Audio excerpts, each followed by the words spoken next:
rebuild or the favorites. We here for the latest. South side or the north side, not tuned to the greatest. Home team for the home teams. Both sides got our own rings. On the mound or the long ball, but we don't pull the wrong strings. Yeah. It's that time of the year now. Wrigley or Gantes or the whole league that we hear now. New show with a new mood. Discussions and interviews. Trade rumors that might be. This is Pinwheels and Knife. All right. Let me see the Twitter. Go. You guys are fast on this shit. Finally have well, that was after years of working an old MacBook Pro. Mm-hmm. That's when I was one tab Aldo, just second tab. I would just tab freeze. Aldo. All the kids were calling him that. Are you guys ready? All right. 3, 2, 1. What's going on, everybody? You have found the Pinwheels and Ivy podcast. Let's start that over because I forgot. God, rookie. Off-season podcasting, folks. We're in mid-season form. What's going on, everybody? It is Thursday, December 21st, and you have found the Pinwheels and Ivy podcast. I am your host, Matt Swatsky, a.k.a. Southside Zoe, a.k.a. Father Zoe. And with me, as always, good old one-tab Aldo Soto. One tab, now it's 3 tabs open, maybe a 4th. I'm gonna be honest with the audience. They're gonna hate to hear it, but I don't got much this week, just like everyone in Major League Baseball. Nothing's going on, but I'm gonna love to engage in the 2024 SoxFest Civil War that you guys got going on over there. It is entertaining. And as always, the good Reverend K. Fids. I think that the White Sox should actually have a specific podcaster-only special festival so that podcasters, because there's none of them, especially on White Sox Twitter ever, and they can bring those podcasters together because podcasters, we know, are way more important than even season ticket holders, who are, of course, more important than the peasants up in the 500. So let's make it really fair. Let's do it the right way. Let's just right off the bat, for those of you watching us live on Wednesday night, we do know it is Wednesday. It is. We always say Thursday because we upload this podcast for the masses to listen to, and that's usually on Thursday. You're in a time. I appreciate you listening, though, bud. Welcome to the show. Welcome to the show. Head over to the YouTube, subscribe, and then pass it on to a friend. Yes, like herpes. Like and subscribe. So as Aldo mentioned, apparently MLB, like the corporate world, basically is phoning it in to the rest of the end of the year. Not a lot of cooking. Basically, that Yamamoto dude has everybody hostage. For how many more days does he have left posted? I think it's still 10 days, maybe. I think they said it was going to get done by Christmas, though. So he's got us by the short and curlies for another week or so. So there's really not much going on. So we do got some stuff to talk about. There are rumored offers for Yamamoto. There are people with really bad Cody Bellinger takes. And as Aldo mentioned, there was a wild day on White Sox Twitter on Tuesday. I mean, we had guys that are normally good guys doing heel turns. We had like people coming in over the top. It's just, who had Creed becoming the villain of the day? It's probably one of the biggest heel turns in White Sox Twitter history, and I was there for it. There hasn't been a day where I just sat there and just refreshed Twitter and laughed all day in a long time. And that's what that was. And the heel turn was one of the best genuine dudes on White Sox Twitter, which made it even my guy. funnier. Yeah, it made we're it gonna even get funnier. into that. Yeah, we get it. But we're gonna get into all that. So all that and more. If you're watching us live, get in the comment section because we are in peak off-season podcasting tonight, folks. So let's tap this keg. As always, this show is brought to you by Sports Mockery, sportsmockery.com. Make sure you download the app, turn on push notifications so you get all the latest and greatest White Sox, Bears, Cubs, Blackhawks news. Sports Mockery, sportsmockery.com. I can tell you, got a little peek behind the curtain. There is some big stuff coming in 2024 for Sports Mockery and sportsmockery.com. So in an effort to continue to get better, The fellas got some things that they're going to be pushing out. You're going to We're want to be a part signing of it. Ohtani. I already got the hat. But so download Sports Mockery. Go the app, turn on the push notifications, and also brought to you by Uncle Bud's. For you OG Southsiders, it's where TC's used to be on 97th and Cicero. You're home for the holidays, or your other family came home for the holidays, so you need a drink. So why not go to Uncle Bud's? Check them out, 9700 South Cicero. They got great food specials, great drink specials, and again, there's something popping every night there. Trivia, darts, slot machines that pay out, bingo. They got live music all the time, and I'm not a big I like live music at a bar guy. Actually, for probably a decade, I was the guy that as soon as the band started like tuning up, I was like, all right, I'm going somewhere else. But I was there not too long ago, and the band started playing. It was not obnoxious. What are you doing? I don't know. My camera just decided it was going to focus on my What the hell? It wasn't.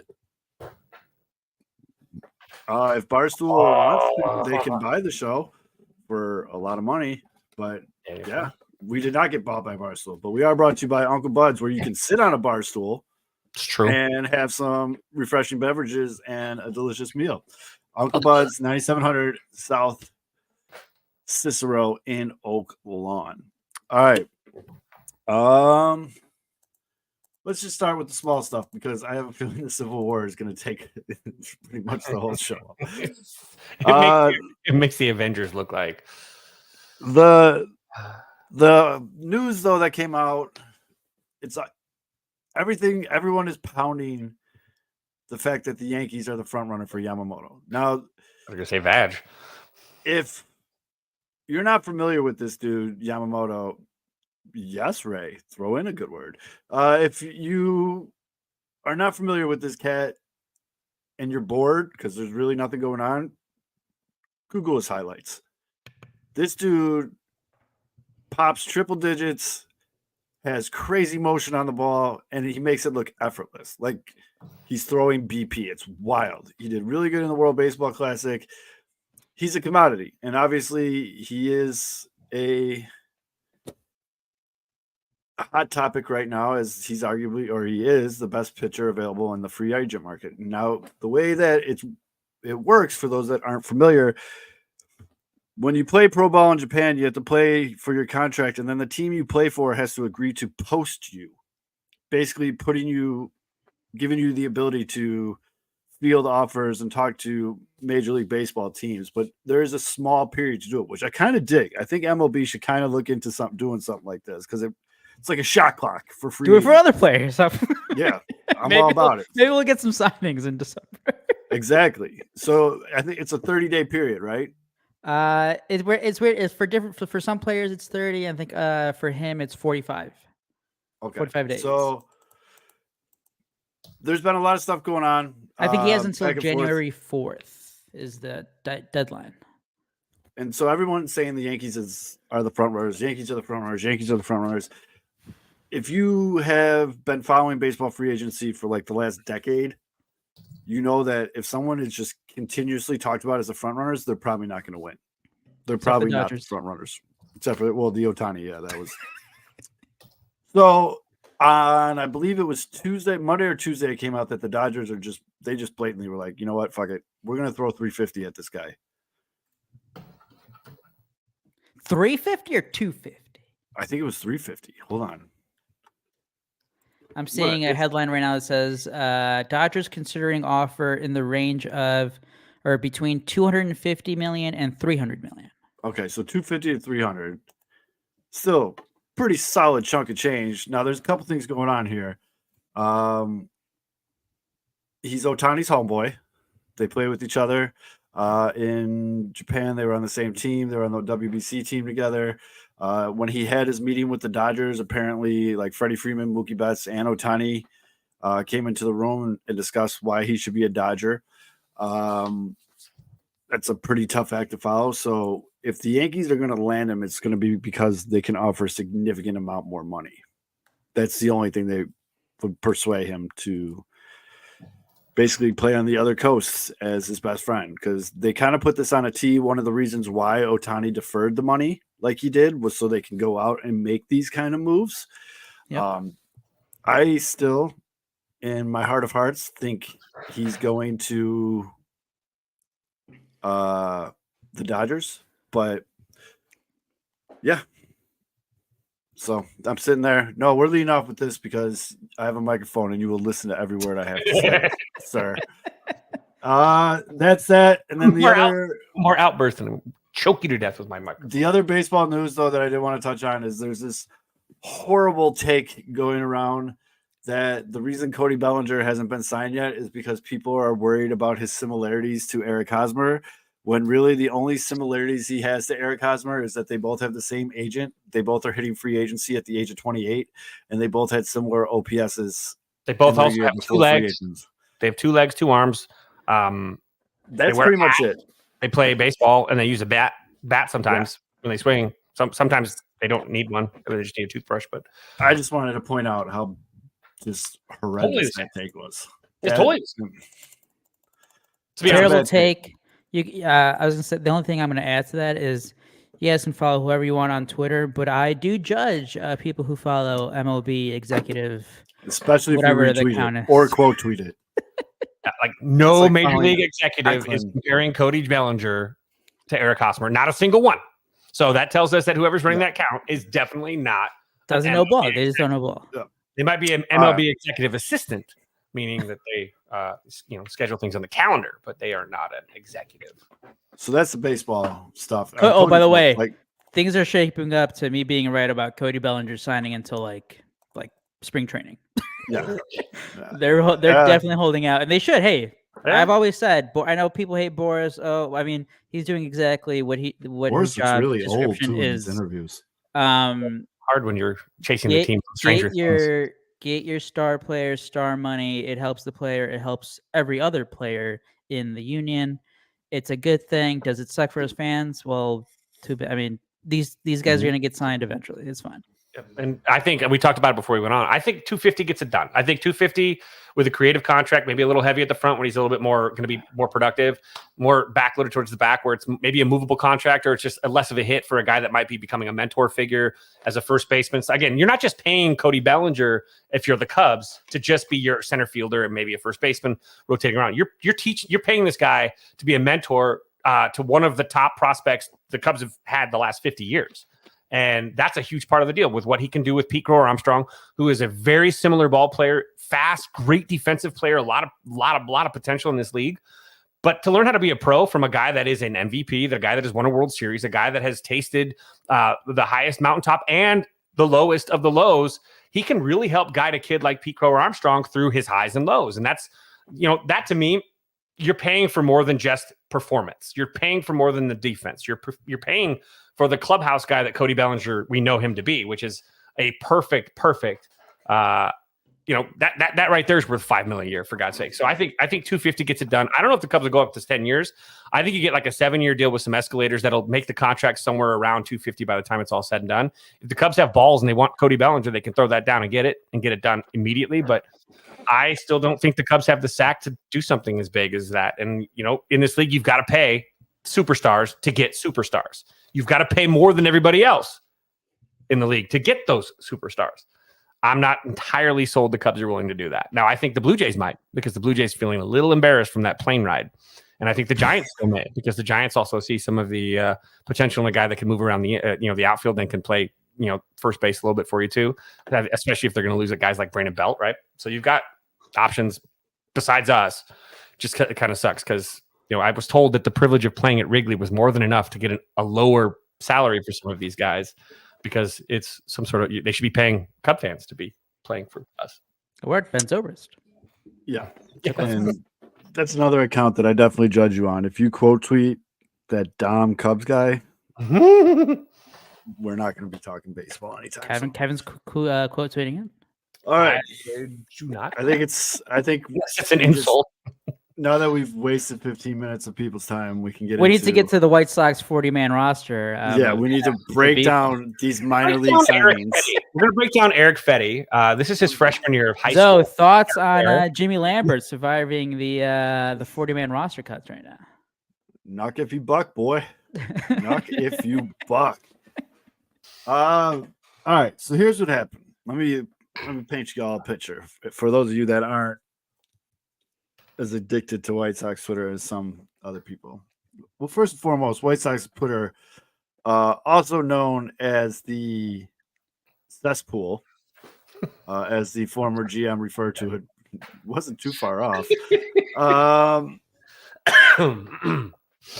On Tuesday, the White Sox announced that they're going to be having a season ticket holder event, which nothing new there. They've been doing it for years. You know, it's for the season ticket holders. I think I've never gone, but I've seen pictures from, you know, friends that have gone, people from White Sox Twitter have gone. They mingle with the players, the coaching staff. Looks like it's really swanky. Some nice food, drinks, you know, whatever. Good for them. But where it got weird and where it was, I don't know. I'm upset about it, not the season ticket holder thing. I think they should, whatever. They've been doing that shit for years. I don't understand why people are mad that there's no SoxFest. There hasn't been for a couple years now. Coincidentally, when this team has gone completely off the rails shit show. So it seemed like people were upset that there's no SoxFest, but they're still doing a season ticket holder event. And then some of the people that have season ticket holders were like, but yeah, we should have an event. And people took that as like them being elitist almost. And it got really weird. Here's a good breakdown from Uncle Beef.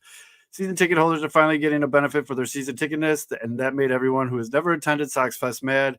It was great. Yeah.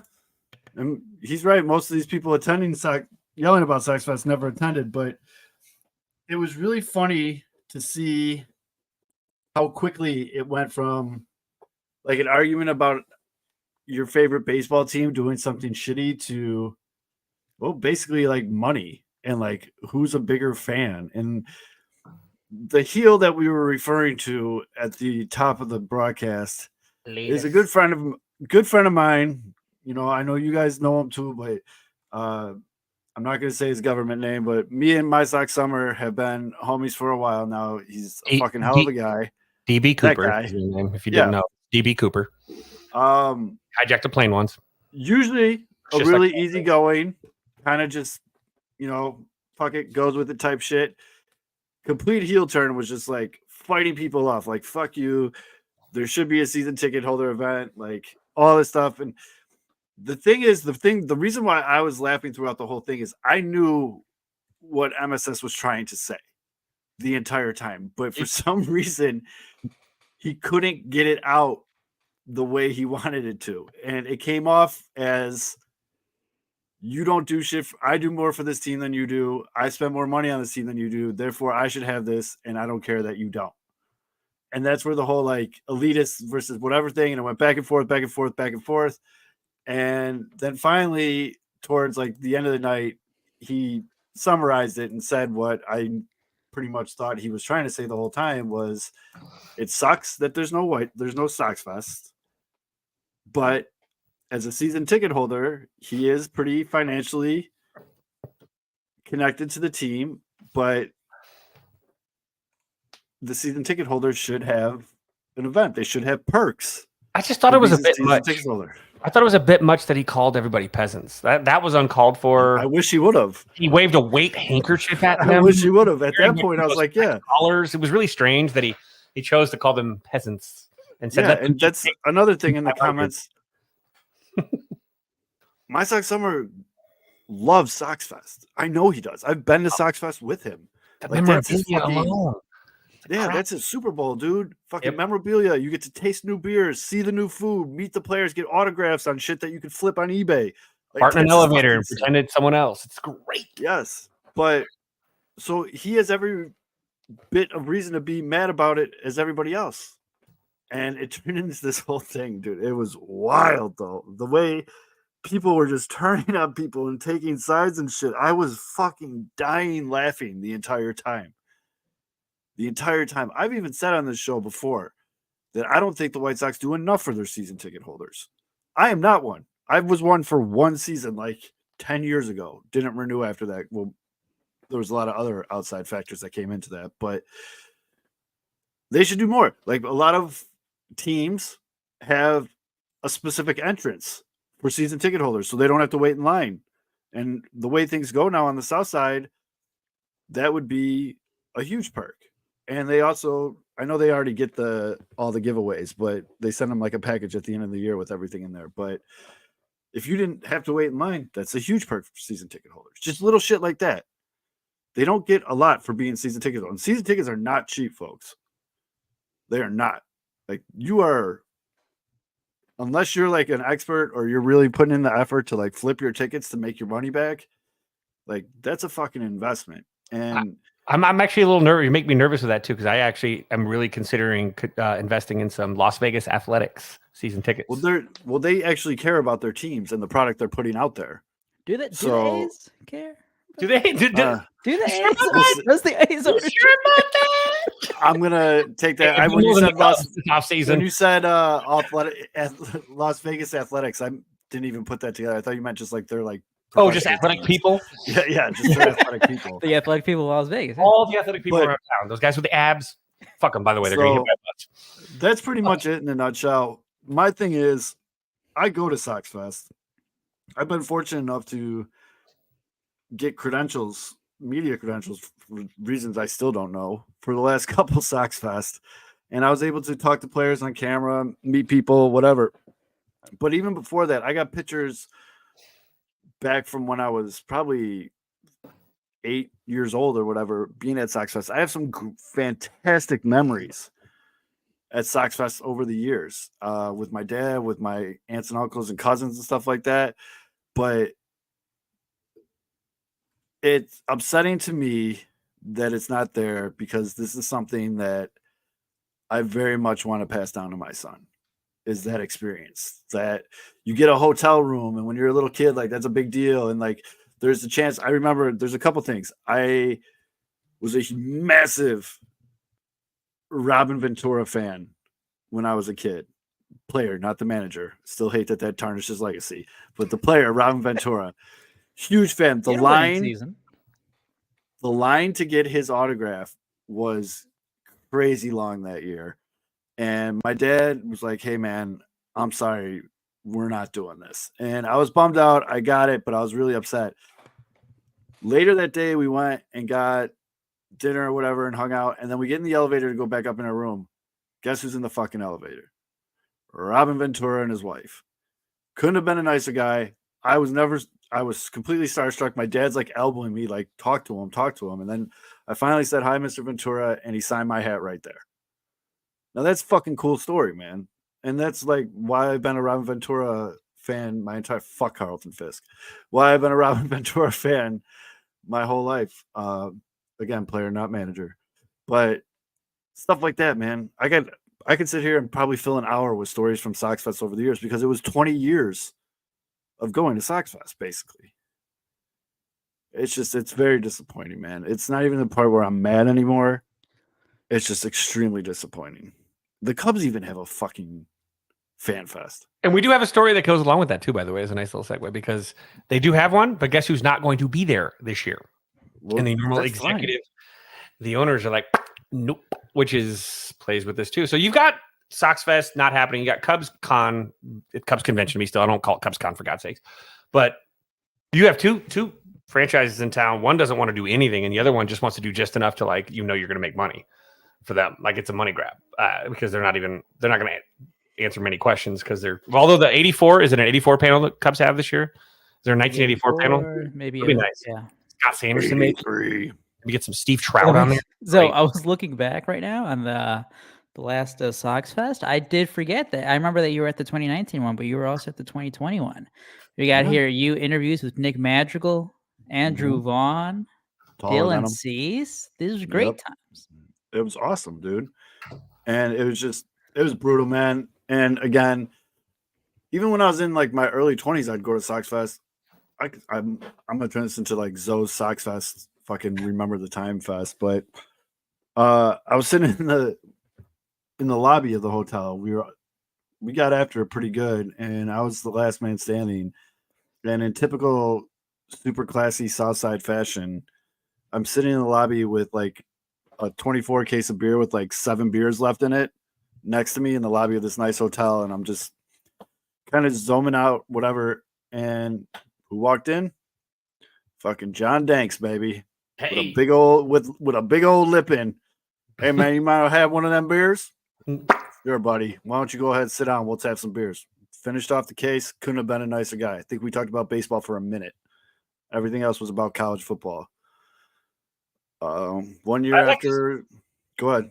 I was just saying, like, this, what is so hard about, like, okay, you could literally, a regular bar could put on maybe, like, I don't know, like, go to Reggie's and, like, put on some sort of event, whatever. But looking at what they used to do, it's spread with White Sox Youth Academy mini field with clinics and batting cages, which we get that at the the 108 Fest is the same thing, except it's not clinic, it's a youth academy, but it's like really more preternatural. Then you got the White Sox Charities Garage Sale, which offers memorabilia and game used items. I mean, that into itself is amazing for fans. What does that require other than a little bit of effort? You know, you've got a Twitter vending machine and a Sox social lounge with a photo. Just put the fucking photo booth up. Great, take some pictures. Cool. Now, 2019 6 ticket. This is from the actual schedule for 2019. You got autographs with your favorite team members and a White Sox store with I'm like, what is so hard about putting that on for your fan base? Like, just some of the are the White Sox secretly funding the 108 fan meetup? Oh, that's there's way more clinics at the 108 Fest actually than if you go in the backside of Reggie's out front. No, Vince, you're confusing that. After you go to the 108 Fest, you have to go to the clinic. Oh, that's right. You screw that up. You're mixing that up. You got the cold stores. I think the most annoying part is like it's just they're hiding, dude. It's their hiding. It's like just they're make cowards. up whatever bullshit excuse you want to make. Like they did the COVID thing in 2020 fair, obviously 2021 still, all right, maybe stretching it a little bit, but okay, fine. But like they didn't do it last year, this year. Pirates even have a fan fest, for God's sakes. Just like say something. Like you're gonna get, I guess. I mean, they're gonna get shit on regardless. But like it just, it's why are you hiding from? Rent a water park. Why are you hiding from it? And you can stay the fuck away from everybody. They can have their shirts off. It's great. Do something. Yeah, do something for your fans like and that. Again, it's the biggest thing is this is how you build up that next wave of fans, like kids, like little Zoe going to this and being like, SoxFest is the greatest thing. I love the White Sox. I'm going to do a podcast and annoy people when I'm older. Like that's what happens. You know what I mean? And fuck, dude, I think they're missing it. I've heard from some people that know a lot more than I do about this kind of stuff that the White Sox actually lose money when they do SoxFest. And so that's one of the factors why it's not being taken place. I know. And that to me, I get you lose money like that weekend, but in the long term, you got to make money because some of these kids grow up to be pinkied up season ticket holders because of the times they had at SoxFest. But it's one of the things, short-sighted stuff and losing the big picture. But one of the things that in the middle of the forest. One of the things I want to acknowledge, because I think it's amazing that they do it, is the 108 guys. And I know people will be like, oh, you talk about these guys all the time. Well, one, they are the homies. And two, they do some really great stuff for the White Sox community. And one of the things they do is they stepped up in the absence of SoxFest, and they still have this, 108 day. It's at Reggie's, right by where SoxFest used to be in the hotels there. Total blast. And they have great fucking panels. Diverse Sells panels out. too. Sells out. It's already sold out this year. This one's already sold out. It's a great place where White Sox Twitter also comes together to squash beefs, Yep.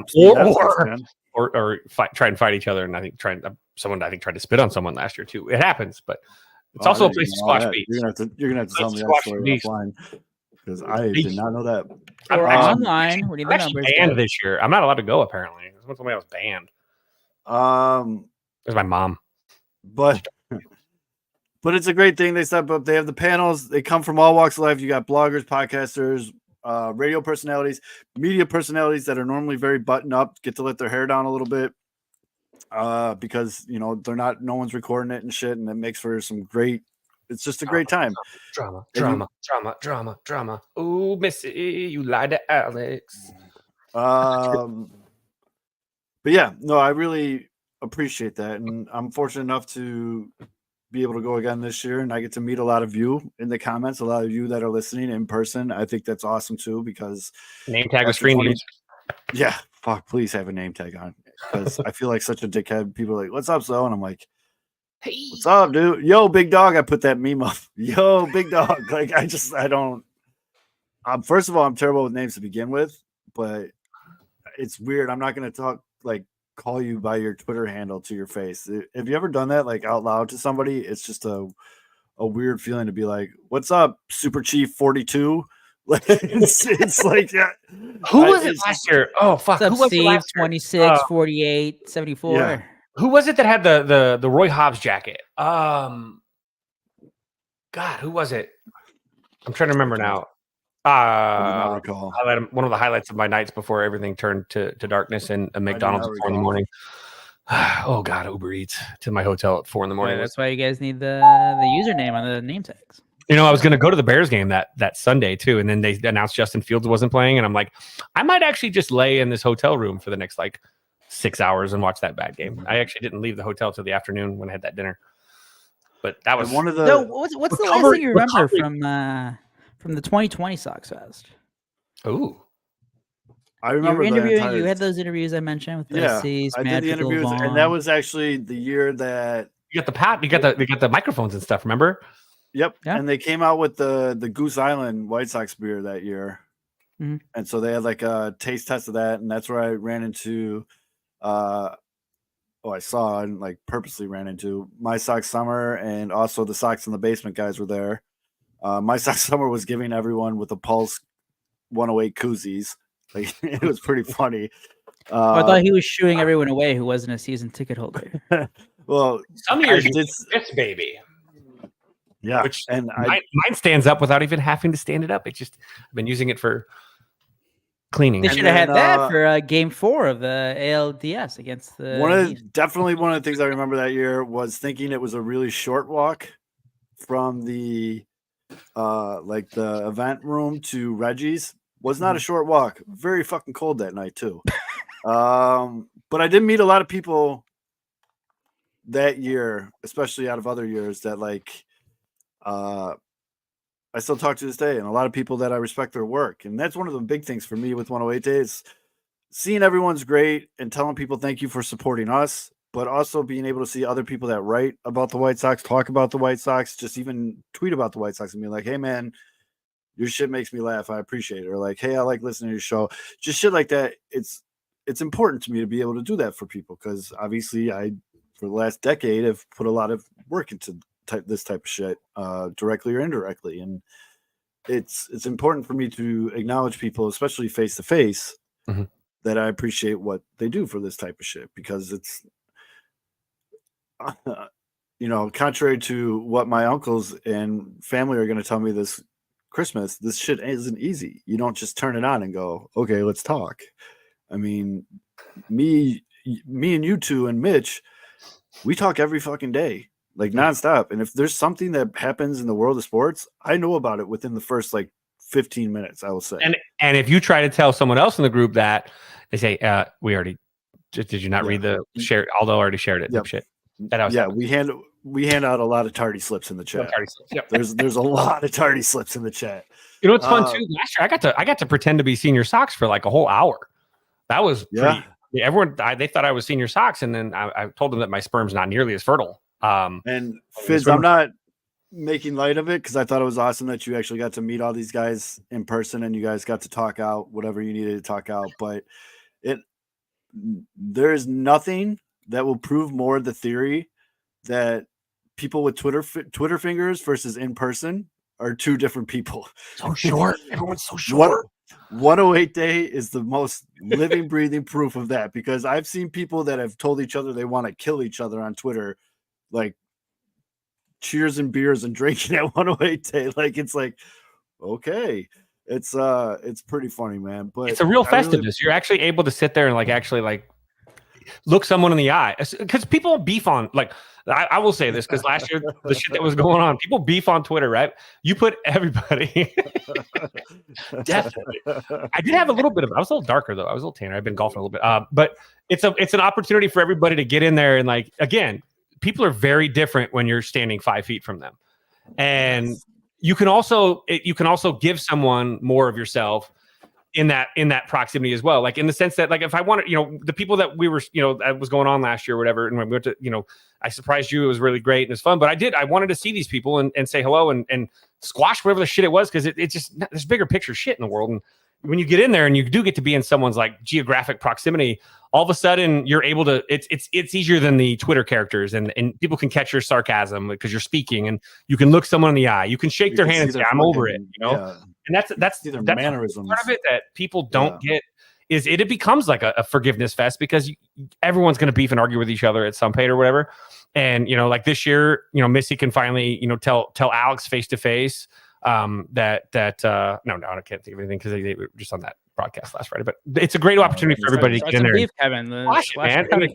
Squash beef loaf really is what it is. But everyone gets in there and has a great time, and they fix shit, which is that stuff I love, because honestly, it makes things so much better in the world that if you can just kind of just put something behind you and just move on. And it makes the, exactly. That's my Festivus grievance, by the way.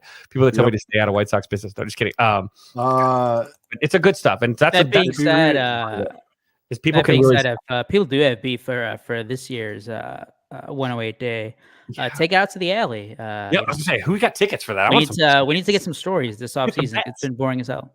We got some backside slap fights in the back alley. I keep fucking refreshing Twitter, hoping Yamamoto just fucking sign somewhere. So it's not gonna happen until like Christmas, dude. Yeah, what a dick. He would do that. Another really good 108 Fest story was, I was standing there, and all of a sudden a gentleman just rifled off my childhood address to me. And I've never been more scared in my entire life. And I turned around, and it was Mailman Jack, who had been the mailman for my parents and my childhood home for quite some time. But in those 5 seconds, there was like a 5-second moment where I was like, this guy's gonna like rip my skin off and wear it as a mask. Like, this is fucking scary as shit. But you guys know Jack. Jack's fucking awesome. But yeah, it was just, you get moments like that. You get to meet people. People buy you drinks, you buy people drinks. It's a great atmosphere all around. And if you don't have tickets for this year, you fucked up. Get them early next year, or everybody tweet to My Sox Summer right now to get a bigger room next year. Just tweet it at him. I mean, I was really mad, like screaming, angry, like fucking pissed off about no SoxFest. And mainly it's just because, again, I want to take my kid, but now it's just like, what are you guys doing? Like, what the, you know what I mean? It's like you said, it's just like them hiding. It's like just you just don't care about your fans. Like, not even worthy of a statement. Like, it could be a single statement, like whatever reason they want to come up, they can't even do that. No, like, come on. I mean, yeah. Ian, Herbie has a lot of fun at 108 Day. 108 Day is awesome. Ian, you're a fucking Falcon too? If you haven't seen him since high school, that means that you also attended Wheaton North? Wheaton North, shout out. Which means you were a neighbor too? Missy's not joking. She really did tweet at MSS, hey, My Sox Summer, can we get a bigger room for 108 Fest next year? He's going to be fucking mad. But the whole, I guess to kind of come full circle, the whole season ticket holder versus regular, I guess, non-season ticket holder fan, that shit just got so blown out of fucking proportion. And it was stupid. It doesn't make what I was thinking about was this is what happens when you have a team who's like on rebuild number 2, had a 1-year window, and like this is what happens. If the White Sox are coming off a 100-win season, they made it to the championship series, lost to a better team, whatever. And hey, they made a move or two, got a big free agent. Sox fans are like, SoxFest. All right, I'm looking forward to April. Right. I'm looking for opening day. Yeah. Like Do they you don't think, care like, about SoxFest. Do you think Dodgers fans are sitting there right now arguing about season ticket holders versus non-season ticket holders? Well, they Like, want Otani's signature to get that jersey up to like 20,000. I mean, Well, we is- all know Ben Verlander probably like bought out the room, so he's the only one there. let's talk about that for a minute. That's a great little. Please, I did could you not see make this? it through the video. I only made it like 40 seconds. Did you see this, Vince? It was on the MLB on Fox You should play official it. Twitter Pull it up account. on Twitter. Pull it up on Twitter. Ben Verlander, aka the Lesser Verlander, did like one of No, those no, like no. super. I know people hot like to take. joke about nepotism, but like this is like case study number one. This is brutal, dude. He did like this whole, and they sponsored the video too. I I'd know be this is like an MLB on Fox. No, you know? Fitz, not New Orleans, Bourbon Street. He's talking about He's talking about the one in Marionette Park. Oh, well, either one would be great. But Yeah, did they take it down? Oh, Dude. there's Nope, no there way. it is. Oh. So it's the tweet literally says in quotes, "It's the most important signing in Dodgers history." Ben Verlander breaks down the impact that Shohei Ohtani Dodgers deal will have on this season and beyond. Absolutely fucking torched by the quotes and the replies. Because I don't know if you guys are catching it right away, but the Dodgers signed this guy named Jackie Robinson yeah, a guy from like Pasadena a little City bit ago. College, little known guy. It was kind of a big deal when it happened. I mean, he's getting absolutely destroyed for this. And he doesn't mention it once. He doesn't reference to it once. He doesn't anything. He just hammers away on how important this Ohtani deal is. Now, the color barrier, no biggie. Big money contract, woo! And he does it all wearing an Ohtani shirt. But it's absolutely wild take. The fact that they left it up, but not only that, they they sponsored it. So it's showing up in people's feeds that don't even follow them. And he's just getting absolutely dragged through the mud for it, as he should. And I keep every once in a while going to his Twitter page to try to see if he's gonna like answer to it or like acknowledge it. Not a word. Be like, whoops, forgot about. Like, my bad. You know what he should have did? All this has changed if he just says it's the most important signing in Los Angeles history. Yeah, he could have said that. The Brooklyn Dodgers signed Jackie Robinson. Like So he could have said just this generation, or like, you know, he could. This is how he could have tied it in since integration. Like, I mean, like, there was like he could have taken a whole 50 bunch of different routes ways, to this. and he just did it the absolute worst way. And I mean, oh my god, that was bad. And I was very happy to see people torching him though. That was really good. See, here's the byproduct of beefs, by the way. I can't find. I'm not reading the comments from Sammy Davis Jr. 5000 on our chat thing. I think that's what happens with beefs. Apparently, did we block you, bro? I don't know. You guys see him? Is he coming up in yours? Because he's coming up on the regular chat. Like I'm looking over here, and he's not blocked on our YouTube, but is he blocked on? Sorry about that, but I don't see shit from him. I can't fix it. I don't know how to fix it. I want to. What's up, Sammy? I think Kevin's the only one who's ever asked to block anyone. So Yep. That's why you squash beefs too, because it really sucks blocking people. Yeah, I've never. Somebody. I don't care. Hey, man, this isn't a for or against anybody. Well, I'm not here to argue over fucking baseball. I ain't taking it that serious. No. I mean, it gets wild in the streets for White Sox Twitter. Like, you go down the wrong path, and all of a sudden you're getting jumped in an alley, like an internet alley. And it's, as a spectator, it's that meme of like that one kid that's hitting the dab while the two girls are fighting. I am the kid hitting the dab at all times. I don't get in on it. No band guests. We've done. This is I'm going to add to that. As a spectator, you guys keep doing you. It's great comment. Yeah. Oh, it's fantastic.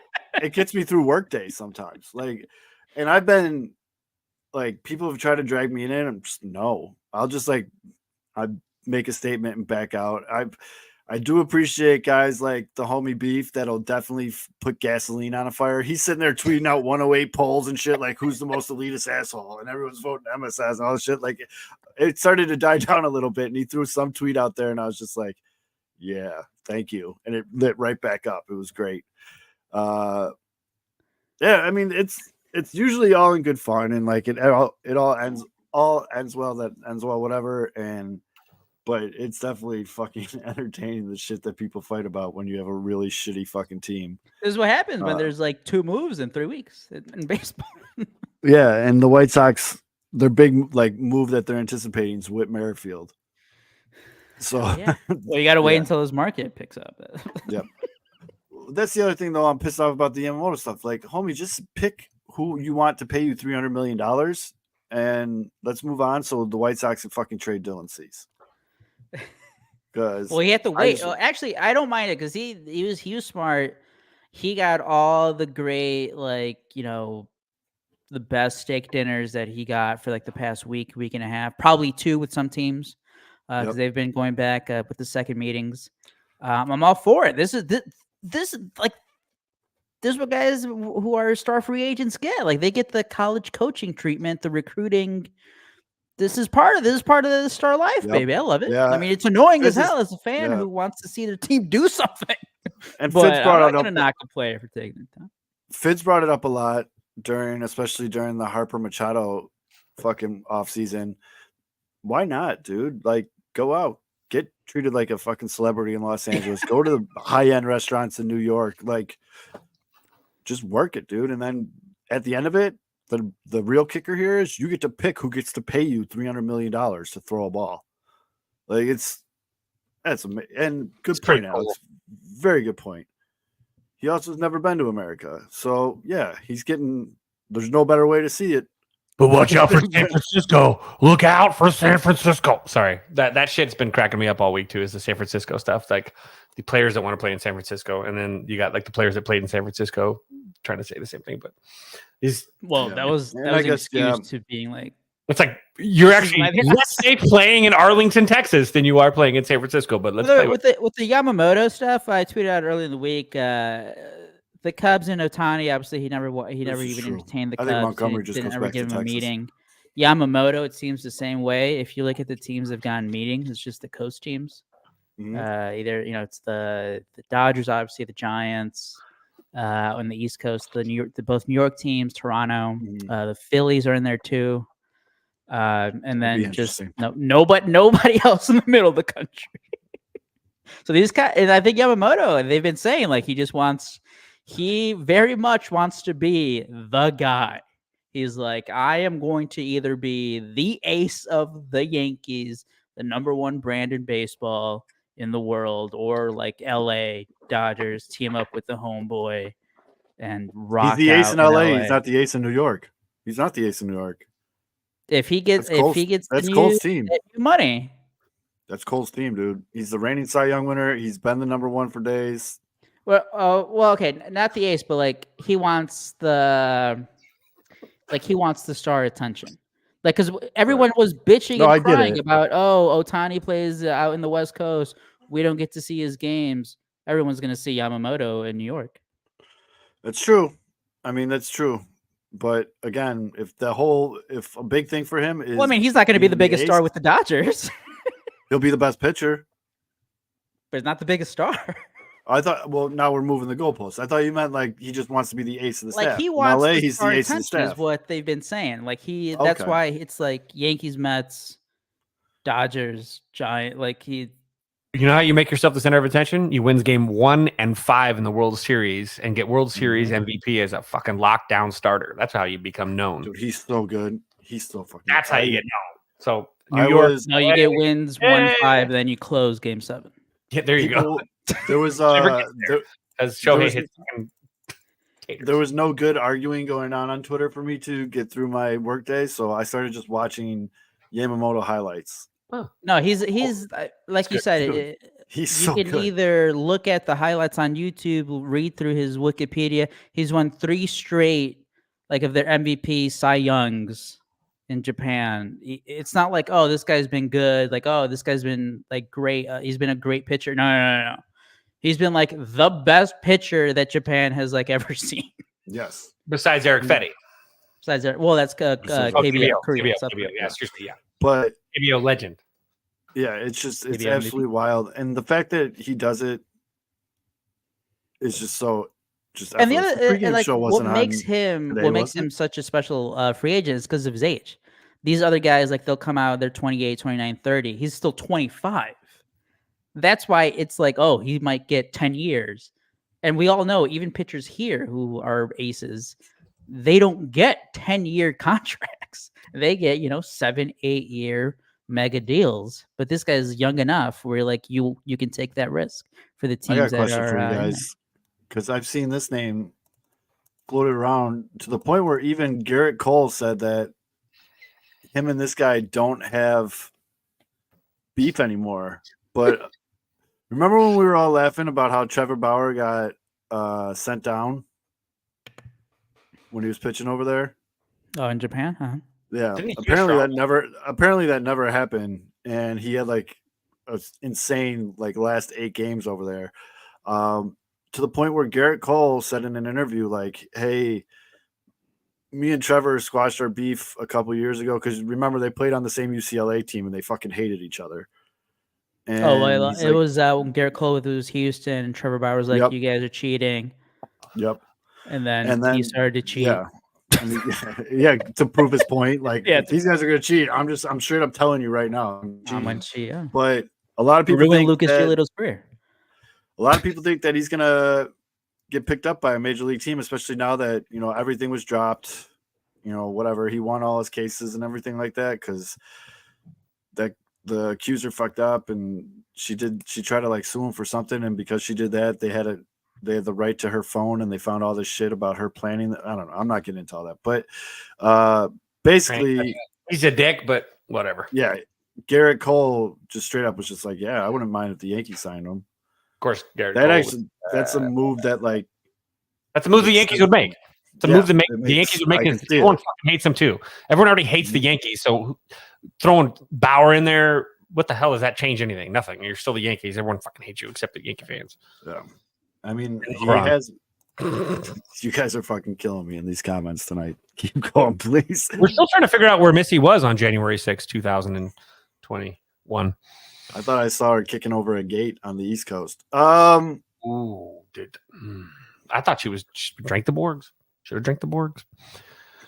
But yeah, Special edition Missy I'd be Borg. interested to see where a guy like Trevor Bauer ends up. I think he will be. Prove it. I think he will be in the major leagues, though. I didn't realize Angels. his numbers were that good. I hope he goes to like the Rockies or like just a, I'll go a like team. like the Angels because like they'll miss out on all the big names, but they weren't really in. Like we do spend money. Trevor Bauer. Or Tom Ricketts is like, I need that guy. He'll speak at my next big fundraiser. It's just I don't know, fellas. Well, Zoe, I'm got interested in what a lot of these guys are going to sign at because no one signed. Yeah, that's I true. think it's like less than 10 of like the top 50 free agents have signed. It's been extremely boring, and like I said, I feel like MLB has entered the corporate world where they're just kind of calling it. I remember right after the Ohtani signing, and then like Glasnow got traded to the Dodgers. What was that, like earlier this week or last weekend? And I really thought, because like they say, like, oh, things start to speed up because during the holidays, Christmas and then into New Year's, things do slow down again. Mhm. But shit's nothing's fucking happened. Like it's been Jung Ho Ohtani Lee happened. with the Giants and Yuki Matsui with the Padres. Those have been the two other big moves. Mhm. It's like something, and like little minor trades. The Brewer. Oh, speaking about the Cubs' frustration, like of them not doing anything. And this goes back to in the offseason when the Brewers, it looked like they were going to be just clearing out money, and they're not really going for anything either. Again, they did another salary dump trade on Wednesday with the Mets just to save like $7 million. They got like a pitcher. I think I don't even know. Yep. They just trade like one of their pitchers, an outfielder, and like the Brewers aren't doing shit. The Cardinals, I think the Sonny Gray is a good signing for them, but they got Lance Lynn, and the other dude from I think the Orioles. I forget the other starter. And it's Flaherty. like they haven't done shit either. Like this division is for Flaherty the went to taking. Tigers. Put some effort, Cubs. Damn it. But again, nobody's doing anything. The Royals are making just some like okay moves, but like, does it really matter that much? Probably not. The Tigers got Flaherty. Okay, cool. Cool. Nice. Did you guys see? It was kind of sad seeing the AL Central division odds, and like obviously we're talking about one of the worst divisions in baseball, and the White Sox were still dead last there. Well, the Royals are big movers and shakers, dude. Royals are going out there. That's the thing. They have to because they lost. They only won 56 games. They're going for the top of the mid pile. They're all striving for like 75 wins. The Cleveland is out on their TV deal. The Twins, they're also, I think, in that shit with their TV contract. White Sox, hey, you guys, Eric Fetty. I'm not speaking bad about Eric Fetty. We're excited for Eric Fetty. Eric Fetty. People need to start putting respect on KBO MVP. People forget. Yep. And also, I saw a discussion going on White Sox Twitter about how the White Sox do have starting depth now. It might not be the greatest pitchers in the world, but they actually do have depth. Because how many times, although during the year, when we were talking about next season, we're just like, who the hell's going to pitch for the White Sox? When Davis Martin went down with Tommy John in like the middle of the season, and then obviously you guys did all the trades, and you're like, and we would talk about like, all right, who's going to be starting? Who's in the starting rotation for 2024? And like the first name was like, all right, well, Davis Martin, he's a lock. And it's like, he had Tommy John. Yeah. He ain't going to be ready until like at least the middle of the season at the earliest. You don't just pop out of bed after Tommy John. It takes a minute, folks. Look, Garrett Crochet. You should be excited about Garrett Crochet. But again, he barely pitched after Tommy John in 2023. They still don't know if he's going to be a starter or not. They got a lot of guys. An exciting name, but you still don't know. They have a lot of guys now that you just don't know which way it's going to go. There's no like sure thing. It's a lot of lightning in a bottle. At least you have guys though. That's a lot of lightning. That's what I'm saying. You have guys at least. There's guys. There's a line of guys. Like they have guys. Crochet could be that dude.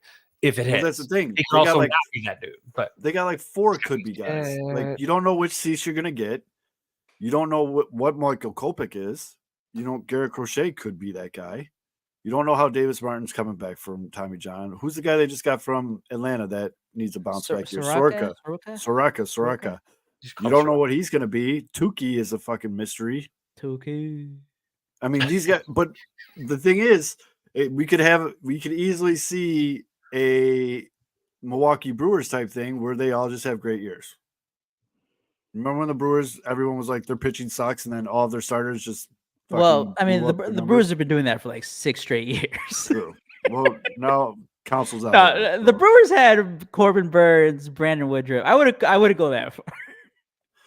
I'd say you want like a 2000, like what was that Oakland A's team that was just out of nowhere was good? That's what you want. Oh, like when they had Hudson and Barry Zito and no, after that it was like late 2000s. I think it's when they lost to the Tigers, maybe.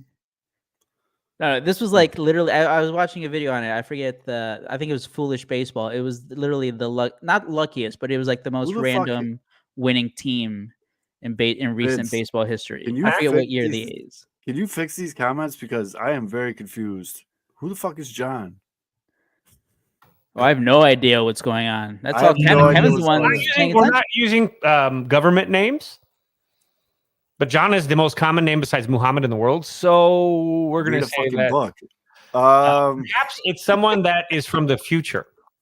We'll just call it that. Someone that's from the future that has one eye. Oh, I got you. I can't see comments. But anyways, I don't think all of them are going to hit, but you get 3 of those guys to have good years. Well, Cease won't be here. Well, that's Cease is the tough getting part, traded. though. Yeah, Cease is getting traded. People just need to accept that. Cease is definitely getting traded. Honestly, for me, the biggest name out of those is like you want Michael Kopech to actually stay healthy. Like I think that's a big You want Michael Kopech to be the guy you thought Michael Kopech was going to be. exactly, and like I think the big like step one is like, hey man, make 30 starts for us, please. Like stay on the mound. Just stay on the mound. I think he got married again. Love's love.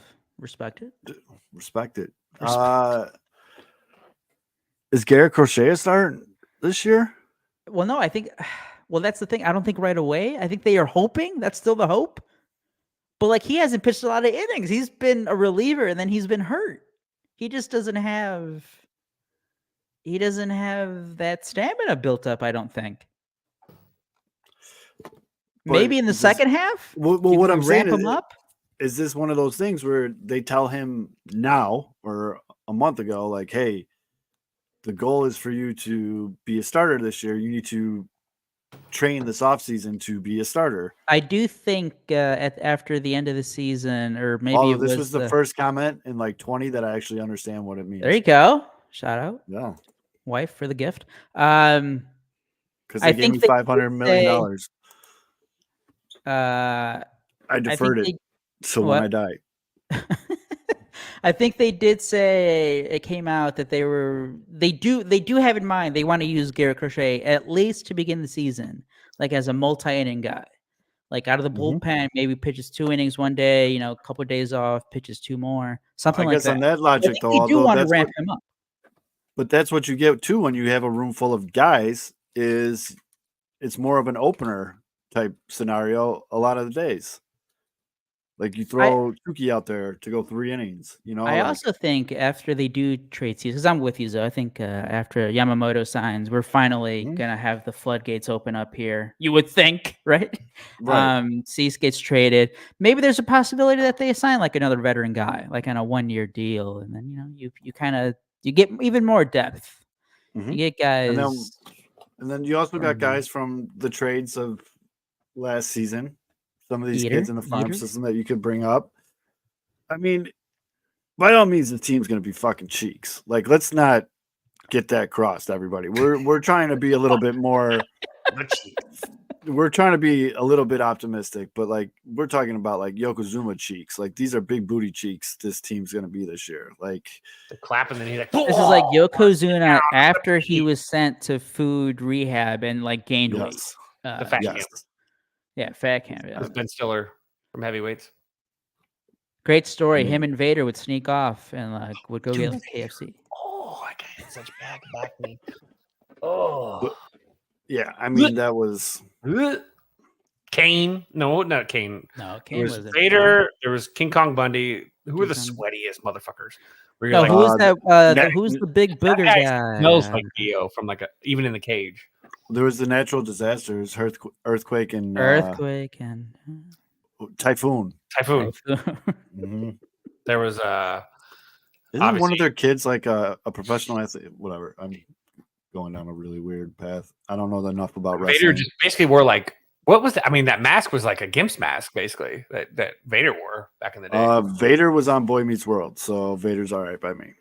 Do you guys remember Dick Butkus? On the Saturday morning show. What was the show it was on? It was the basketball show. Oh, yeah. Was it California Dreamin'? No. What the fuck? I know what you're talking about, Kevin, but I don't know the name. Help us groovy. It wasn't like Coach something. He was a coach, but it was basketball. Hold on. Oh God, what was it called? I gotta go on the sun real quick.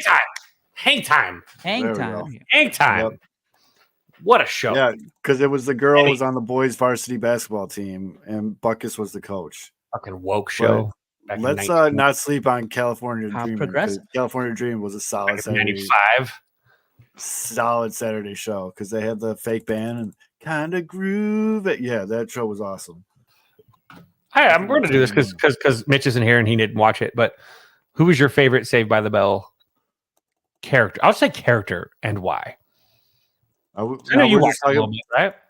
We're just talking about OG Saved by the Bell too, right? Not yeah. Well, we don't have to include the Miss Bliss middle school years if you don't want to. We can. When they worked at that The Hawaiian resort. Resort. Yeah, it was a resort. Mm-hmm. And the college years were kind of. The girl from King of Queens was like the main person on the ones in the resort. Mm-hmm. The daughter of the owner. Mm-hmm. I mean, I know now in retrospect, when you look back at the character, a huge dickhead. But as a young kid watching the show, and when I watched it, was like the reruns. Sorry, you olds. But I mean, it was Zach Morris. You wanted to be Zach Morris. He was like Ferris Bueller, right? But he was such a shit. Like Zach. He was like dick Zach shit person. Have you seen Zach Morris's trash on YouTube? Yes, incredible. Like it really is the biggest asshole. Yeah. Like the one where they do with never mind. I don't want the Native American friends. Yeah. Or they do that with what? Who's the boss too? And his friend, Jonathan's friend gets a four-worded thing. They do it with the karate. They do it with the Karate Kid too. Yeah, it's incredible. It's hysterical. If you've never seen it, we're not doing a draft. It's Zach Morris is trash. But I did say no. Like as a kid, little kid watching it was Zach Morris. Zach Morris was the coolest fucking guy. Zach Morris got the girls. He got out of situations. He always had like the cool phone. Like he had the Miami Vice phone and shit. He always had the great one-liners. Yep. He could say timeout or freeze, and the world would freeze. It's true. He could say freeze, son. He could freeze Belding and go get his homework and bring it back, and he wouldn't even know any better. What if I were to tell you that I love Screech more? That's funny character. Zach Morris actually pissed me off a lot because of how he treated Screech. And he had no idea that Screech was packing such a hog. Future you watch the Dust and Diamond triple. But good old that curly hair on top. Screech was what I think brought that show together. They go to Hawaii. Turns out he's a king, right? I didn't know until recently how little amount of money he made on that show. Yeah. He was a personality, and that's it. We were this is so terrible. We were at a church event, and I had a buddy in Wheaton. Hey, Ian, Wheatonites, and my buddy Dan. You might actually know Dan Swanson. Actually, Ian DBM, if you know Dan Swanson. Dan Swanson and I legitimately set up a table at this church event, and we pretended we had all these girls from our church group stand in line. We said just stand in line and just ask us for our autograph. We'll take care of the rest. And we actually had an entire like church concert event thinking that Dan was actually Zach Morris, like that he was actually Mark Paul Gosselaar, and signed autographs and had a line the entire church event at Wheaton Bible Church in Wheaton, because that's why it was called Wheaton Bible Church. And hilarious, one of the funniest things ever. He had blonde hair. That was it. Dan looked nothing fucking like Zach Morris, but there was no internet, so no one could pull their phones up and go, They were like, oh shit, well, people are in line. He must be the real guy. Why would they be in line for someone that's fake? We didn't charge anything. But that was like when people thought Bono was out at some place recently in Chicago. Fuck that guy. And Nico Horner was no, Shohei Ohtani was at Nobu. Sources. But yeah, so apparently Screech got no money during Saved by the Bell, and then he like renegotiated his contract and got a little bit more for the college years, but that show sucked. So yeah, but that poor guy, man. That's sad. That happened fast too, like with him leaving. I mean, obviously he had the stabbing incident where he stabbed a guy apparently with like a Swiss Army knife. Just weird. I thought it was like a screwdriver, but I thought it was a Swiss Army knife. But did you guys watch that weird, like, what do I want to call it? Yes, we watched Red Shoe Diaries with David Duchovny. Yes. Mm-hmm. Well, yeah, everybody watched that. The L Word on Showtime. Yes, did watch that. I watched the L Word. Yeah. Cruising. No, it was like a document. There you go, documentary. And they had kids act as if they were the Saved by the Bell characters and told the story of it a docudrama, because it was actually like a movie. It wasn't a documentary. It was like a docudrama. Yeah, they were terrible. The kid that played Screech made you feel so bad for Screech. And the guy that played AC Slater made you still fucking hate AC. Did anybody really like AC Slater? Like, really? What we need to talk that's about what I'm saying. As a kid, I mean, you want to be Zach Morris. Hey, Preppy. Shut up, dude. The one thing we need to talk about with AC Slater is his dancing. Oh, great dance. AC Slater's dance moves. Very good ballerina. Closet intense. It's Mexican. And the fact, of course he can dance. one of my favorite ones is like when he's like trying to show someone that even the tough guy can get dance, and like he's like, "Oh yeah, check this out." He does like the whole ballerina. Yeah, he does the whole ballerina routine. He did it at the Max too. That's where all the great things happened. Remember that weird guy that worked at the Max that was there for a season and they do magic tricks? He would do magic tricks. Like, be like that guy definitely lived in a van with no windows. Look, I'll say this: AC Slater, pretty good dance moves, but will anything ever really rival the Sprain by Lisa? The dance moves during the Sprain. I mean, we could have seen it. Maybe so weird that I remember all this. If Jessie wouldn't have taken so many of those caffeine pills because she was so excited. She was so excited, and then she was just so scared.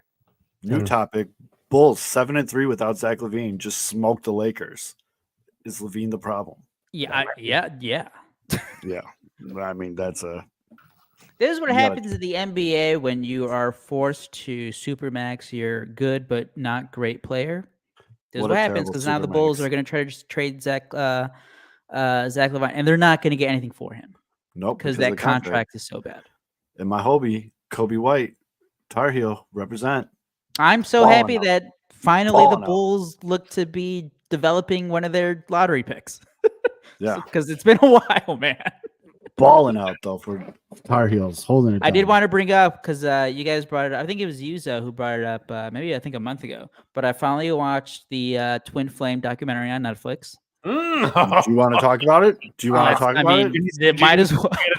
Should we talk about that guy? Is like, he's moving up in the power rankings. He was the biggest assholes. Well, we got 5 more likes. Let's go. We need 5 more likes.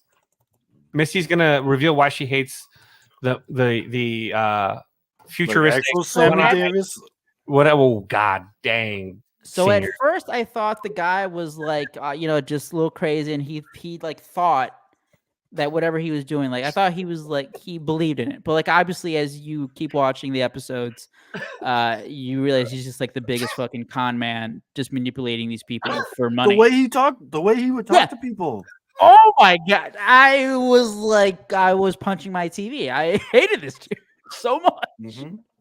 It was the worst. And his wife doesn't really say anything. She just agrees with them. It is so sad because I had to look them up that they did have a baby.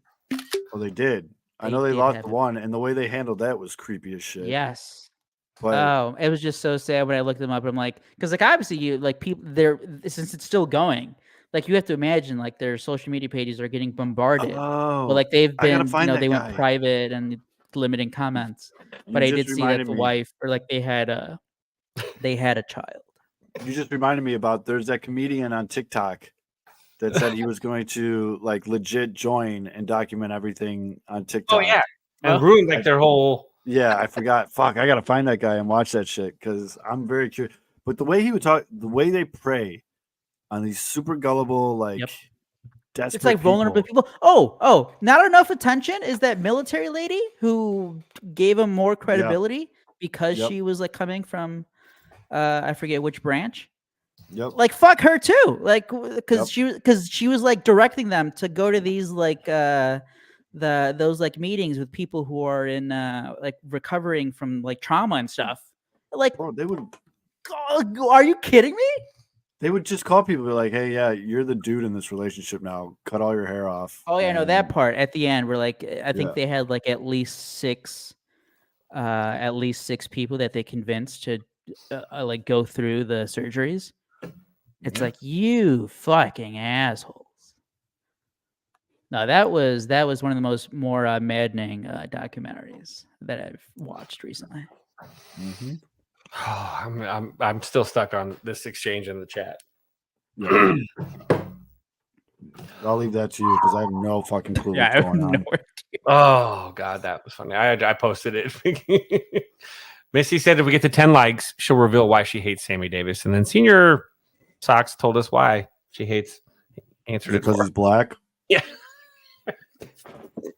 Saw that one coming. That was on a tee. Oopsie. There's like 3 directions he could have gone, and he. I'm glad you watched it. Go back. So now you know what I was talking about because that was fucking goofy. I need a new show though. New show? Are you watching Godzilla? The Monarch? By the way, Monarch. So have you watched the Godzilla movie, the Kong, Skull Island? To be honest with you, I've never really been I'll watch it if it's on, but I'm not like a big Godzilla guy. Okay, so that one, that whole, because obviously Godzilla is the longest running film series in history. The first Godzilla, which was the one that had the dude from Kick-Ass, and then the second one with the girl from Stranger Things, then Kong Skull Island, where they go to the. I watched those, and then the recent one that was like Godzilla versus Kong or whatever. There's an overarching company called Monarch. It's like the if you've played Resident Evil, it's like the what's it called? The studio. The one in the theaters, Godzilla -1, right? No, that has nothing to do with any of this. None of this. No, I'm thinking of the. I'm talking about the Monarch universe, which is, it's the overarching company that basically has been researching Godzilla and Kong and all these giant creatures. Like if you see Mothra and all that stuff, and that's what is that universe. And so the TV show is like a spinoff of it, and it's how actually this company Monarch was built, and it has Kurt Russell playing a modern character that had that basically started the company. His son. Wyatt is playing him as a young man, though. Very good. Umbrella Corp is what I was thinking. Yeah. And it's a really great show because it obviously has Godzilla's in it, obviously. But now when you talk to Godzilla -1, Godzilla -1 is actually the prequel to the original Godzilla film that debuted, I think, in 1955. Really? That one. The original Japanese. Whoa, here comes Godzilla. It's obviously commentary on atomic, whatever. Godzilla -1 is a very, very good Godzilla film. I love Kong versus Godzilla. Kong Skull Island, though, is still my favorite giant monster movie because that film was incredible.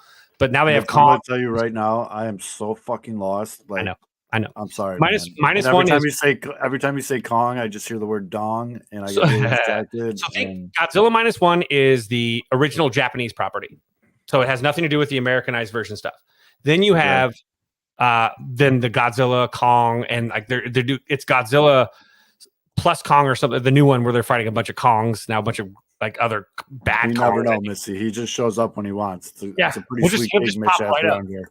He'll be doing a stand-up and then pop up. But anyway, so Monarch's a good show. Fargo season 5 has been really good. So if you want to like that, you can pick that up at any point. That is fucking the best one of all of them, by the way, that picture. But you got some stuff to watch. You know what? I gotta finish Reacher season 2. You watch that all though? I think you'd like that show. Reacher? What's it about? I was thinking about the other one, Reach Around. That's a different show. Bad. I've seen that massive dude that was like a badass in the army. Tom Cruise movie spinoff. Like he's just like a wanderer or whatever, and like crimes happen, and him and his buddies help solve it. But he's a massive individual, and he just beats the fuck out of people. Season 2, they came out with 3 episodes right away. They were good. They were worth watching. It's a good show. Need a show. I've been stuck in the pattern of a Ronin. By the way, he's a Ronin. He's a warrior without a master now. Who just after finishing Loki, I've been stuck in the pattern of just like scrolling through the streaming and like not finding anything. I recently watched on Saturday. Well. Loki's not aging well though. It sucks. Thank you. Oh well, with our boy Jonathan Majors there. That sucks. But they could always get Robert Downey Jr. to play Kang again, and they can pull out his Tropical Thunder character. He's an Oscar winner. What you mean, you people? What do you mean? I saw Manchester by the Sea on Saturday. Sad. Very sad. Fuck. Like counseling after I saw that one. If you're ever feeling too high, sit down and watch that one. Oh my god, that one's sad. I do need to watch Psych. I saw Alex put that in the. Psych's hilarious. Psych's fucking hilarious. I've never watched that. I've had a couple people tell me that's an old USA Network. Remember when USA Network? I used to watch some of the reruns. USA Network. That was a good one. That's a good. What else is going on? That's kind of. You ever watch Monk? That reminds me of Monk's Monk. Great. Is it Monk on USA Today? Mm-hmm. I know you got there's if you like World War II docs, this new World War II doc on Netflix just came out that has like incredible footage that's never been seen. It's been up, the frame rate's been up, so it looks like real footage. It's been colorized and they've added sound effects, and it's like to I know it sounds terrible, but to see how D-Day looked from on the beach compared to like what we always see from entering the beach is a really incredible thing. But it takes the entire World War II thing and contextualizes everything, which to be honest, I've never been more terrified of the Russians and the Soviets at that time period than there's a whole episode of what happened when they took over Poland, which there was actually a resistance for Poland as well. And they killed everybody. It didn't matter if you were Polish or German, you were dead. It was insane. Really good. World War II docs. If you love those, that's a good one too. That's a fun one. Senor, back in the day, I was big into Spanish telenovelas. Oh. What was your favorite? USA did have the bangers, Alex. You're right. I didn't know what they were saying. They just always had like the most pretty women. Remember when I was little, Marimar by Thalia. She was the main lead in that. I watched that like at 5 a.m. when I would get up in the morning. Later on, Salome, another classic. I think my first memories of watching nudity on TV. I don't know how this was allowed, but I think it was because like it was after like 10 p.m. or something. Yeah, but on Telemundo, after 9 or after 9, yeah, Chica on Telemundo. Great story about like colonial times, people being during slavery. A Brazilian slave becomes like married to like one of the lead generals or something. Is like the storyline in that one. That's what I was talking about. That's when young Zoe was becoming a man. Those are the big three I remember. The big three. There's a lot. I mean, how about this? Aldo. Okay, Zoe, we're older. So Aldo, you're like fucking. I don't even know what the hell you're talking about because we all know that he's a shitbag now today. Did you watch Did you watch the Punky Brewsters, Silver Spoons, Different Strokes, like back to back, like after school? I watched Different Strokes. I know that. When I was a little kid. Yeah. Maybe kidnapping. Maybe I was terrible. I felt. Wait, what was the one with the robot daughter? Oh, that would be Small Wonder. And yeah, that was my jam. We all thought we were going to get kidnapped. Anytime there was a van, we're getting kidnapped. We go to the fucking mall, we're getting kidnapped. I saw Adam, the movie Adam. He's like just hanging out by the video games, and he's just kidnapped by the guy that killed. It turns out was. Please direct all fantastic show. Yeah, please direct all telenovela questions to Aldo. Aldo, that's an Aldo. Obviously, the longtime classic, Sábado Gigante. Everybody loves that. Obviously. You forgot the neighbor. Heidi Ho Hogan's. Oh, that neighbor Vicky was dope, though. It was awesome. The secretary from Ferris Bueller was the next door neighbor. So she Taxi Cab Confessions is a solid one. Caliente on I think Caliente either on Saturday or Sunday mornings on Univision that you just saw like half naked Latinos dancing. That was a great time for growing old. On Small Wonder they started a band and literally their song was Baby Baby Baby I Love You Baby. And it was just crazy. I haven't heard that. It was the kid hitting the keys just 30 saying years. Baby Baby I Love You. It was I was a big Alf guy. Loved Alf. Alf was fantastic. His spaceship was made of gold pipes. He didn't know it, but he liked to eat cat. So that's mainly because I don't like cats. Yeah, mainly because I don't like cats, and he would. You don't like eating cat? I didn't say I didn't like eating cats. I said I don't like cats, and he would eat them. It was awesome. Mm-hmm. He put them on bread. He put that cat all the way in his mouth. It's like Meg giving Brian her pie. Alf was a dirty show when you rewatch it with context. I'm sure there's a lot of shows like that, like from back in the day. But if you watch it now, it's like you get stuff like this. Yep. Well, so think about SpongeBob. How great was SpongeBob? Because SpongeBob was a show that you could watch like as an adult and laugh your ass off because it made adult jokes, but your kids would think it's hilarious still at the same time, right? And that's what you're stuck with these right now, Zoe. You're watching, Cars, and you're watching like animated shit, like the new animated film that just comes out this weekend. What's the Migration, right, with the ducks or whatever. You're gonna go watch that with your little guy, and your little guy's gonna go, hi, he's gonna love it, and you're gonna hear some jokes that you're like, oh shit, that's fucking funny, and it'll be a reference to like OnlyFans or something, right? The new South Park apparently is exceptional. Ren and Stimpy, there you go, Ian. What's that last picture? Ian and I are like Adrian Grifol in the Bang Bros logo in the top right. I know we haven't gotten to use our photos in a long time, so I'm just kind of going through them. I know why you like it, Carrie. Say it, because there's 8 crazy nights. How many people? How many parents do you think brought their little kids to go watch Sausage Party because they was like, oh, A animated lot. movie? That was like a big thing. Do you remember the movie that just came out, the Strays with the dogs with Will Ferrell? Yeah, that was the new one because they just swear the whole movie. I went to this movie and literally it was packed full of kids, like fucking like it was like the newest Disney They movie. had stuff like this in it. Yep. And funnier than in the fact that like in the first like 2.5 minutes they made cock and penis and fuck jokes, like, and they said it at least 150 times, was the fact that the movie trailer beforehand was also like an uncensored trailer, because it was an already movie, for that Exorcist 2 or the new Exorcist or whatever. Yeah, a little fucking kid ran out of the theater like, "Wow!" like E.T. like running between. He was running out of the theater. The dad's like, wait. I'm like, you dumb son of a bitch. I wanted to ask you guys this because I had first 2 minutes of that film. That's for you, Sammy. First 2 minutes of that film was I watched at least 5 families of 4 get up and leave, obviously because of the F-bombs. Problem with that is already film. It was also that day that was like the really cheap movies for a day, like $5 movies or whatever. All the middle school kids that couldn't buy the tickets started filtering into these empty seats, and it got worse. So it was like a funny at first, but then you're like, you son of a bitch. I hate middle school kids. They're the worst. Dude, teaching middle school is actually punishment for shoplifting in some countries, if you didn't know that. I haven't even thought about Ren and Stimpy in probably decades.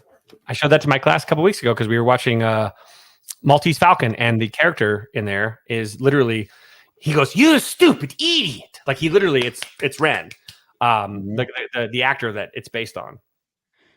Do you guys like watching scary movies? No, because I laugh the whole time.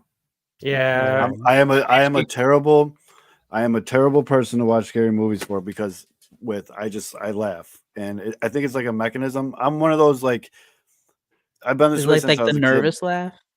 No, it's kind of how I'm wired. It drove my parents crazy. Like, I broke my arm, like it snapped, and I just laid there and was laughing hysterically. Like, I don't cry, I laugh when I'm in pain or like when I'm scared or like whenever. And it's really hard for people to read what the situation's going on, because I'm laying there laughing my ass off as my arm is just bleeding profusely. So you're telling us that we should not be comfortable if like we're in a place and you fall down and you hear you in the background going. Yeah, no, that probably means I have. Oh God! So I just broke his leg. You know what? I'm probably like bleeding internally and dying. When you know it's corn syrup, it's funny. When you know what it is, you actually know that this is probably the comment of the night. Bro. The musical and or the Oprah Winfrey Spielberg film of the 1985 variety.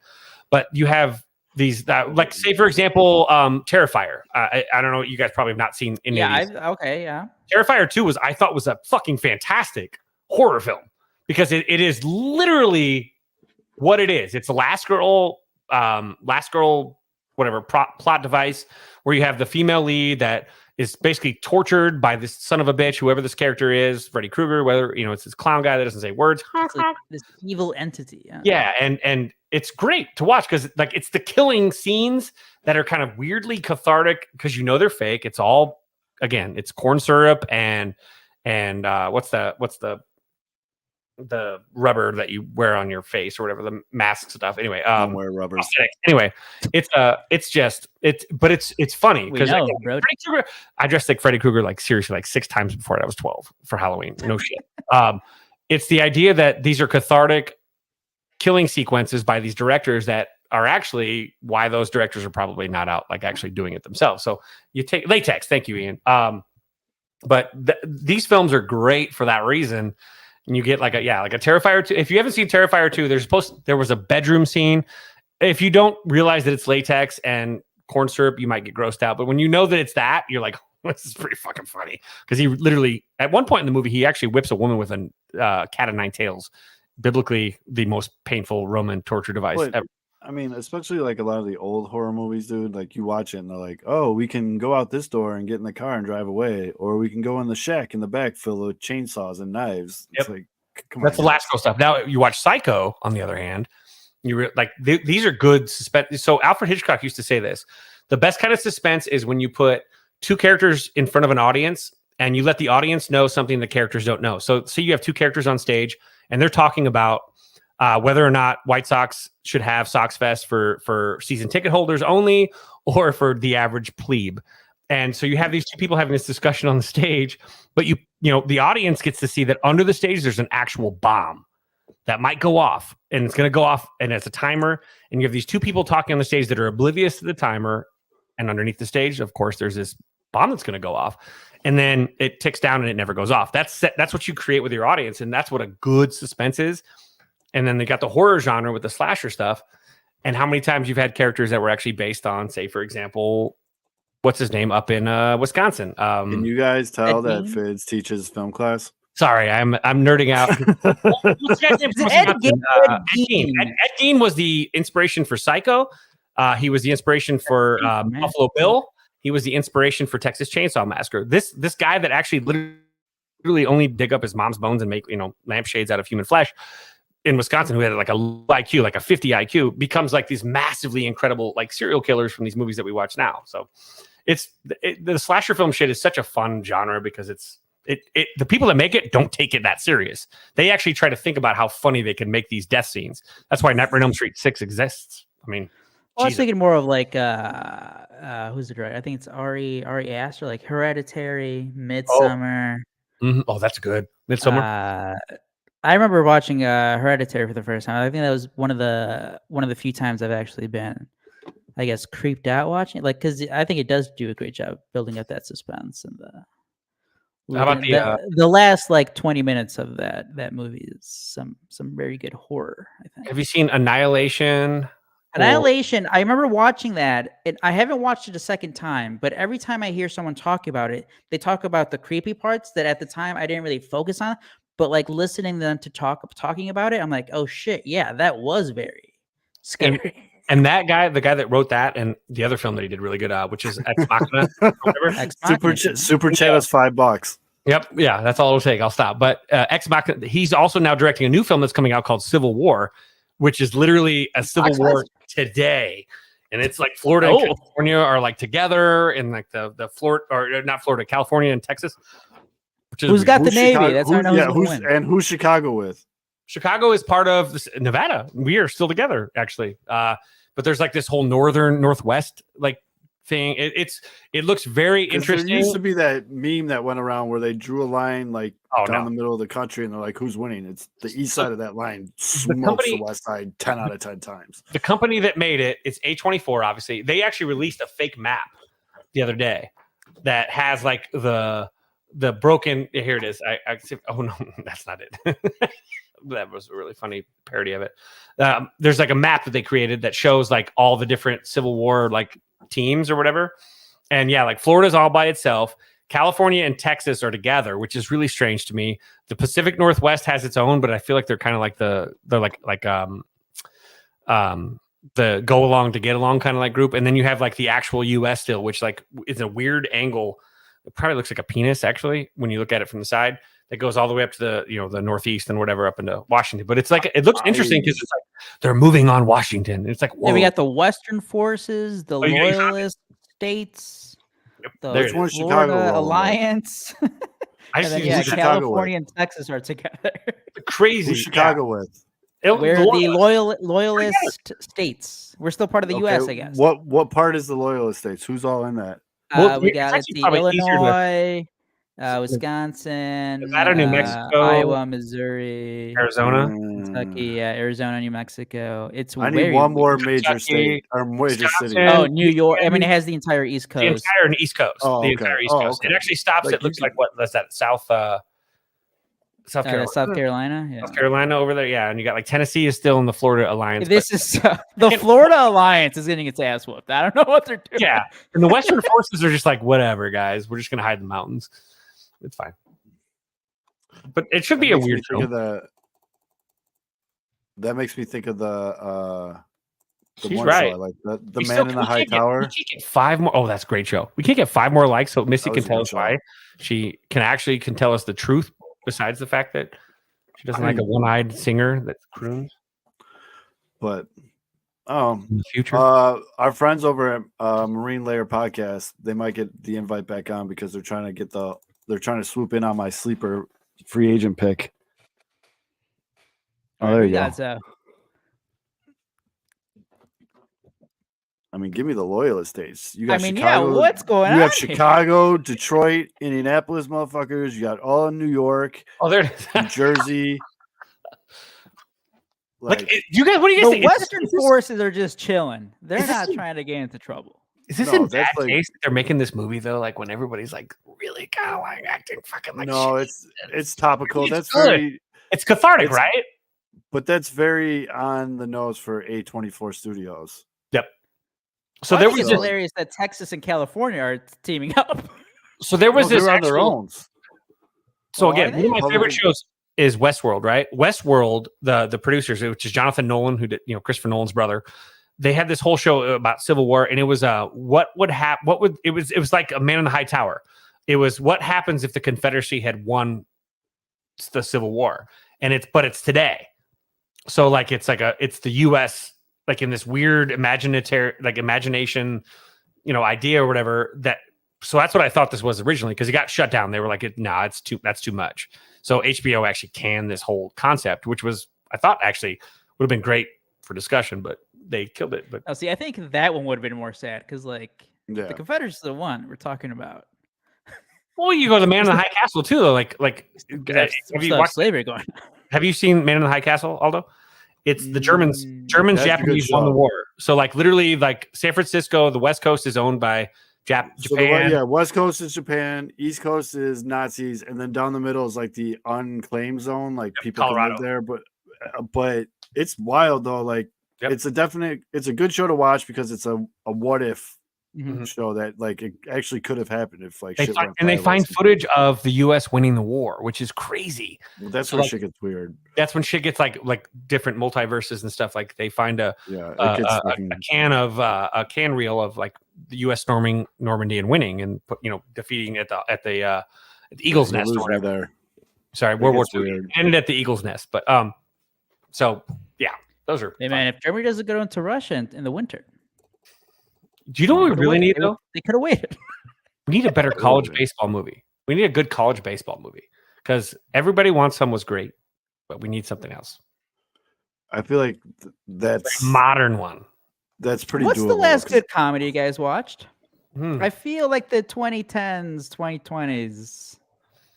Ooh, The Barbie. I mean, is Barbie considered a comedy? Because I laughed my ass off. Definitely. Barbie is definitely a I laughed comedy. my ass off, and it's also important, obviously, but it was funny as shit. And Ryan Gosling is like one was So it's Superbad. hard. It's hard to do that nowadays, although because like every movie has to have like some kind of like undertone message. Mhm. Like, they can't just Bridesmaids be was good. That was funny to be 2010s, funny. wasn't it? yeah, but Ghostbusters was not. But like Booksmart. That was Ghostbusters great. was pretty Great. funny. That was pretty funny. Have you guys Based seen on this new Hill's one that Little just came out Sister. where Marshawn Lynch plays a gym teacher? I have not seen it, but it's called shit. I They're don't even know what you're talking about. oh, Yeah, God, I Marshawn haven't Lynch seen plays gym teacher. Bottoms, I think it's called. It's called Bottoms. Oh, I've heard of That it. sounds like I've wanted one to of watch those- it, but I haven't been able to watch it yet. Sounds like one of those Bottoms. movies in the special room. It's about lesbians, and he's like their male hornball PE teacher that teaches them how to be horny, but they're lesbians. So like it's Marshawn Lynch doing what he's done ever since like his career ended, which is he's like the new Mike Tyson. He's the guy that you're like, holy shit, this guy's Oh, it's the girl hilarious. From Bear. Mr. Bear. Beef, the bear. Yeah, Oh, yeah, the Bear. Yeah. She's pretty funny. It's a funny actual movie. Like it's actually really funny. It's Is it only it's in theaters? It's a 90s. No, it's out. You can actually watch it on Hulu, I think, or Peacock. It's a 90s sex comedy like we grew up in. I know it sounds terrible. Yeah. Sorry. We did. We got American Pie, blah, blah, blah. It's one of those, but for Oh yeah, there's Marshawn Lynch. LGBTQ. Yeah, he's fucking hilarious. Like hysterical in that. I'll watch this shit tomorrow. Uh-oh, we lost you, Zoe. Or is that me? Can you hear him, No. Aldo? He's back. I hit the volume on this little trailer for the Bottoms because they hit this dude in the dick with their car. Yeah, they do. Yeah. That's like at the end of well, I don't want to spoil the end of Strays, but boy, they sure do get that revenge. Yeah, Yeah, no, I'll watch yeah. this shit. Hot stove. Hot stove. Hot stove, folks. Awesome. Now, so I've had some people ask me, like, why do you keep saying off-season podcasting? This is off-season This is why, podcasting. yeah. This is. I mean, when we you're thought an this was all- going to be like late January, but when you're an all baseball show, like this is what you get sometimes. Like we can talk about the Bears. I can tell you why they need to keep Justin Fields. Trade that first pick. Man. Do you know how much they're going to get for that first pick? Do you know how many All right, let's teams talk about it. desperately need a quarterback? Let's get some Bears thoughts on it. All right, what are you thinking, We Zach? might disagree. I think you keep Justin Fields. You trade that first pick because there's so many teams with absolute cheeks for quarterbacks right now. Are you bringing back Eberflus?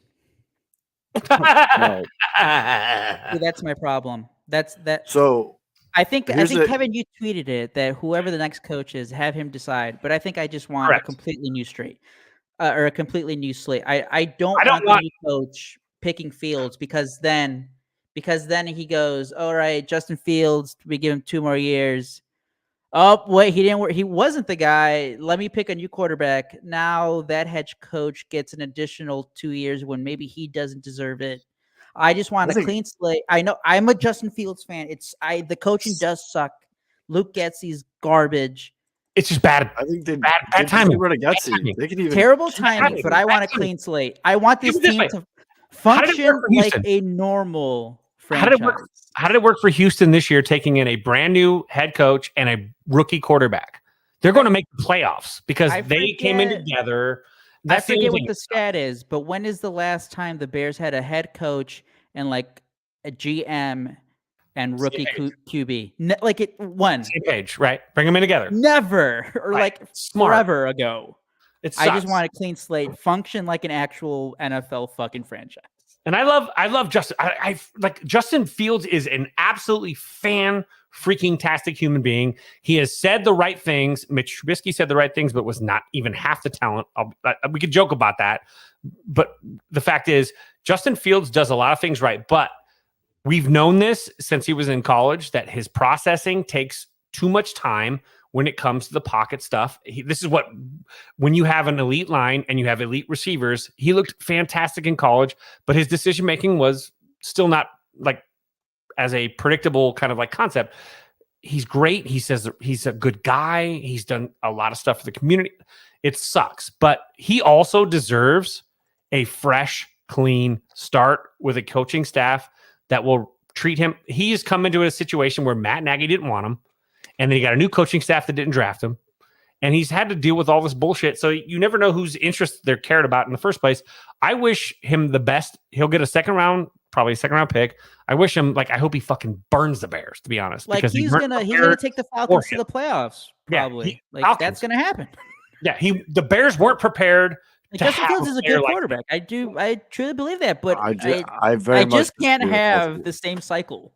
But it's also, and you reset your fucking quarterback salary, and you're going to get a guy. I'm sorry, Caleb Williams. I don't give a shit about this slander campaign of the entire fucking football season. That dude, if the Bears don't draft this guy, we're going to start the clock on a new. You guys didn't draft Patrick Mahomes. Shit again. You guys want to go through that? I don't. I'd rather just say, look, we drafted Patrick Mahomes and it didn't work. Oh well. Than the other shit, because everyone knows that Caleb Williams is the best quarterback coming out, period. There's no question mark. There's zero debate. And if it doesn't work, you know what? Everybody fucking sucks. But I don't think that he does suck. I think, especially with his defense, now the resurgent defense, I think that he actually, his decision-making is quick. If you've watched him play, and I've gotten to watch every single fucking game on the West Coast now, the guy will make stupid decisions that you can reel back, but the guy makes plays where you're like, holy, did he just throw that ball 70 fucking yards off his back foot? I'm just waiting for my turn. But let's go. All right, so Zoe, you're on the other side. Justin Fields, trade the one pick. Caleb Williams is 6'1", and he can't beat good teams. But anyways, keep Justin Fields, because what helps your team better? Rolling the dice on a quarterback that you don't know, or going out and being smart with your draft picks and getting a world-class wide receiver and a potentially just absolute beast of an offensive lineman. But you know what the 5th pick overall gets you? You could actually trade your second round pick, and your 5th to move up so that you can draft both receiver and quarterback. Just saying. How's that work? That option's there. The Bears I'd could much literally rather- trade up. They could trade. You can trade the fifth Patriots could take that trade, and you could trade the Patriots your 2nd round pick and your 5th round pick, and the Patriots, Bill Belichick, if he's still the head coach at the time and not fired, obviously they like to make. No, he's leaving. They make He gold already out said of he's whatever. leaving. They get even more so. You can take it. I just hate that that Nagy was brought back, and then you pull Ryan Pace that was still in charge. Those guys should have been fired right away, or not right away, right then and there, because this is the cycle. It's the same cycle, and I'm afraid that that's just going to continue. I don't want the Getsy stink. with The Fields. Getsy stink is like it's like trigger shit. Like someone's like PTSD. I don't want. You I don't gotta really give a shit about Eberflus. He's got that defense rolling. That's a top defense in the NFL. Not they got until the Montez fourth Wells. quarter when you drop fucking what's his name back into coverage like an idiot. And then He can't finish games. So I love Matty Eberflus. Seems like a great defensive coordinator. yes, he seems like a very good defensive. But I don't coordinator. think he's going to take that step back. we're getting Mike Tomlin, and everyone can shut up about it. It's happening. We're gonna have Mike Tomlin. Now we're just getting Fucking silly. love I'm not very sold on Caleb Williams like a lot of people are because of his inability to win big games and his height and just some of the shit he says off the field. Like, it's just very disconcerting. I don't think it's as slam dunk as people think. The whole, jumping into the stands and crying to his mom and then like talking about how he just wants to go home and cry and watch Netflix and shit. Like, I don't know. The dude paints his nails other teams' colors, like, and that's all fine and whatever, but he couldn't beat Notre Dame this year. He couldn't, you know what I mean? Like he lost to Washington. He's very good at bum slaying, shit Pac-10 teams, but I don't know. It's just weird. I'm not as sold on him as other people. Those were are. fake reports. Fake reports. Which one was fake? don't There's know. literally Alex? List them out. video. There's literally video of him jumping into the stands Passionate. and crying to his mother. Passionate. I don't know how that's fake at all. What were the fake reports? What was it?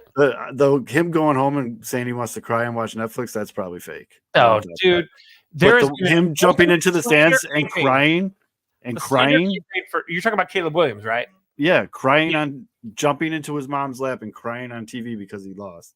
Dude, he is. I don't give a fuck about last year. I'm talking about this year. He lost to this year's Notre Dame team. He lost to Washington. He didn't name a big game he won this year. I'm also gonna not discredit Notre Dame's defense, which was fucking fantastic, and it shut down fucking Ohio State too. It took a fucking bullshit fucking. We forgot how many guys were on defense to lose that game too. They were in that we could fucking do this hunt. all day because But Notre Dame the had some fact really is- shit losses too this year. When your quarterback has to put up 5 points every night because your defense is that bad, I'm not going to judge a guy that knows that his defenses that he's playing against can play prevent because your team's fucking can't stop anybody. Like, I'm sorry, like he is it. I'm not going to let this season with no defense. Look, it also tells me a lot when you know that he's coming out first off because his best wide receiver now is leaving too. But Justin Fields is a good dude. He's great. He's fantastic. The ownership call was quality very person. fucking- Unfortunately, that 3 quote, yeah, I didn't years. think that was real at all. This is 3 seasons of Justin Fields. 3 seasons. Rex Grossman was fucking stewed and dead. Trubisky was Did you skewed and see- dead. All of these Bears quarterbacks we've talked about and that have gone through were skewed and dead after year 2. And we're giving Justin Fields a 3rd year. I just think gonna be the big fine wherever difference he is goes. though this Didn't work. up until this last week against that loss against the Browns, I was still on the keep Justin Fields train if they won out. But in terms of like comparing him to other quarterbacks, Justin Fields has done things that no other quarterback has done. Period. Right. But And- He's a special talent. Like he's So, way better than his talent. you Talent give- wise is better than. But I will say this. This is what I hate. This drives me nuts because everyone wants to show the fucking dropped passes, right? Every time there's a That's dropped part pass, of like it. it's not Justin Fields' fault. How about every time he misses a wide open receiver like Cole Kmet this weekend, wide open, all you got to do is fling it out there. Any good quarterback can hit a wide open receiver. We've seen that with Jordan Love, who's not that good, but hits wide open receivers. But any quarterback misses passes too. But the problem with Fields is his progression starts with a screen and then extends to the deep instead of progressing from deep to back. And that's where he misses out. He missed out on at least, I watched the all 22, 4 touchdowns this weekend Had he have just fucking thrown it out there and put it out there for don't tell me about fucking the third string fucking tight end dropping a wide open pass. That's cool. But he also missed 4 dudes that were like, if you give that ball to fucking DJ Moore, if you throw a jump ball to DJ Moore in the back corner of the end zone, he didn't. He threw the ball fucking like out of bounds at the 5. Like, what are you doing? So there's things that Whenever you need to breathe, I'd like to talk. I know. I'm just saying, like, I love him, but I don't make it difficult sometimes. Well, I know, you gotta let other people talk in a conversation. Yeah, but when people keep saying like drop passes, I think nobody here said it. Missed wide open. But nobody here said it. What I'm saying, what do you want with Justin Fields? You want him to get better every year. His first 17 starts, 227 for 391 for 2,800 yards, 12 touchdowns, 15 INTs, a 75.1 pass rating. Those are his first 17 games. Now his last 17 games, over 3,000 yards, 25 touchdowns with a 92.3 passer rating. Shrug. He's getting significantly better. Yeah, by 2029, he might actually be an average quarterback in the NFL. A 92.3 passer rating? That's average for you? Well, that's average. Then now who's being ignorant? You know what? No, that you're actually using the stats of games he started. By the way, you know that, right? Yes. Or games he finished. Games he finished. I think there's a stat because there's a stat going around. There's actually games finished, so it doesn't include, like, say, for example, the Vikings game, which he was playing, and then he got hurt, and it doesn't count. Yeah, because he has to run for his life half his fucking career because the Bears and the offensive line. Guess who had the second most amount of time of any quarterback this past weekend in the NFL? Yeah. He's not going to have Hall of Fame games every time. Who got sacked most times in the NFL last year? Not Rex Grossman. Part of it is him holding on the ball too long because I will wear that one. But no, I think Justin Fields gets a terrible rap. He's not. If they take Caleb, it is what it is. But I am just on the record right now, and I'll wear it. Whatever. I am not as sold on him as other people are at all. I don't think that Justin Fields is shitty either. Like, I want to make sure I'm clear on that. But I think that a new coaching group will decide who the fuck they want. And that's it. That we really don't have any choice. The new group that comes in, they're going to choose who they want. If they want, better be it's their choice. There better be a new coaching staff. Yes. Yeah. And if they say Justin Fields is the guy, let's go.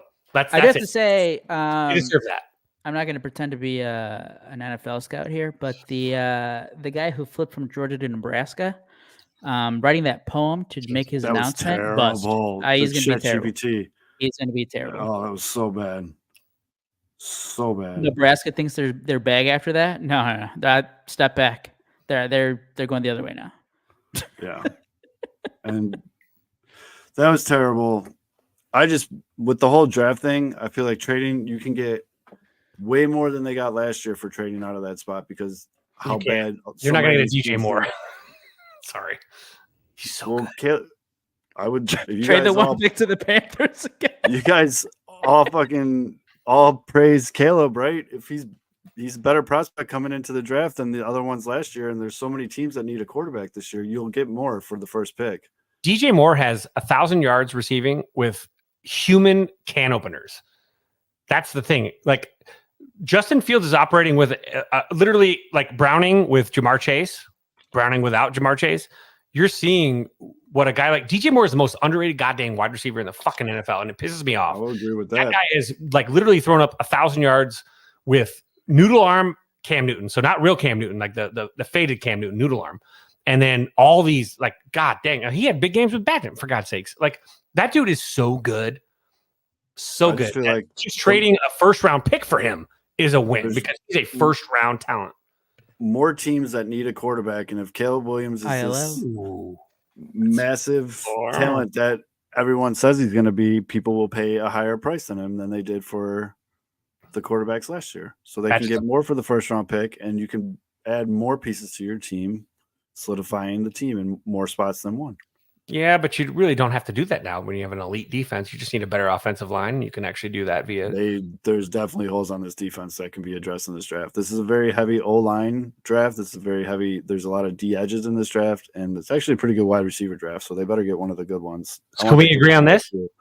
Montez Sweat is a fucking warrior ass beast. A lot of people need to apologize because a lot of people were shitting on the fucking GM for making that move. The That eliminates the idea, fucking Claypool trade right there. That's a the fucking idea I that would- some yeah, fans The thought Claypool trade was awful. the idea that some fans thought that like that Poles did that trade and wasn't going to do an extension. Like what? Right. It's like, wait, the Dodgers traded for Glass now? Are they going to sign him to an extension? Yes. It's They're like going to give him what the fuck he come on. wants. But yeah, Amazing. it's just, Ryan and Poles I get It's it's good. kind of with like the same thing with the White Sox. It's like every time anyone does anything, you immediately go to the worst case scenario with it. And they've earned that. They've earned it because they've all sucked Go for the so Bears. long now. But I'm just saying, like, that's where everybody goes right away. Oh, you made this awesome trade for Montez Sweat. Yeah, they're not going to sign him to an extension. What? Come on, use your fucking head here. Like, so I get it though. They've earned that. Without a doubt, they've earned that. Why is Mike Trout trending? But if Justin Fields is the quarterback of the future, I am so in. Obviously, I fucking love him. I bought his jersey. Oh. But if he's not, I get it enough. So I'm not going to, guess what? I'm not making the decision. I'm only going to the Rose Bowl here in a week. I'm just going to watch Alabama hopefully roll Tide over Michigan because fuck Michigan. But Oh wait, is this This is why Mike Trout's trending. MLB Yeah. Network? Yeah. Oh, it's a no. stupid- God. How are you the Major League Baseball Network and you're so wrong about baseball? Well, no, this was we all got the to time. shout her out, interns. Alana Rizzo. Interns. Who is Alana Rizzo? Some has to be an But analyst. on MLB. she made a list of the top 10 players to debut in Major League Baseball since 2009. Here's her list in order from 1 to 10. Number 1, Freddie Freeman. Number 2, Jose Altuve. Number 3, Mookie Betts. Number 4, Buster Posey. Number 5, Bryce Harper. You guys catching a name that I haven't mentioned yet? Number 6, Corey Seager. Number 7, Manny Machado. Number 8, Mike Trout. Wait, holy Number shit! There's 9. something crazier than Mike Trout being 8. Keep going. Number 9, Nolan Arenado. Oh. And number 10, the 10th best player to come in Major League Baseball since 2009, Salvador Perez. Oh. Fucking Sal. Yeah. And the Sox got to get a top 10 guy in the last 14 years. So, Fucking wow. according to this list, Freddie Freeman, Jose Altuve, Mookie Betts, Buster Posey, Bryce Harper, Corey Seager, Manny Machado are all better than Mike Trout. Rough. And Cody Bellinger. And we're not just talking about last year. We're talking about whole body of work. Period. Yep. Yeah, we're not talking about Mike Trout just the last couple of years. He's had injuries. Who's you Alana know? Rizzo? I don't know who Alana Rizzo is. I think I will. Rizzo. Studio host, like analyst, has. I mean, it was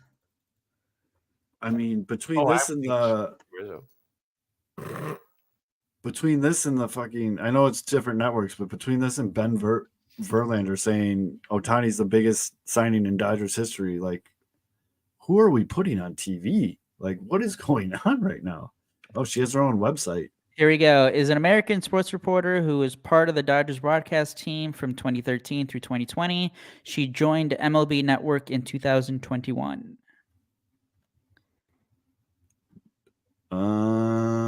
Yeah, She's on Chris Russo's High Heat show as a There you contributor. go.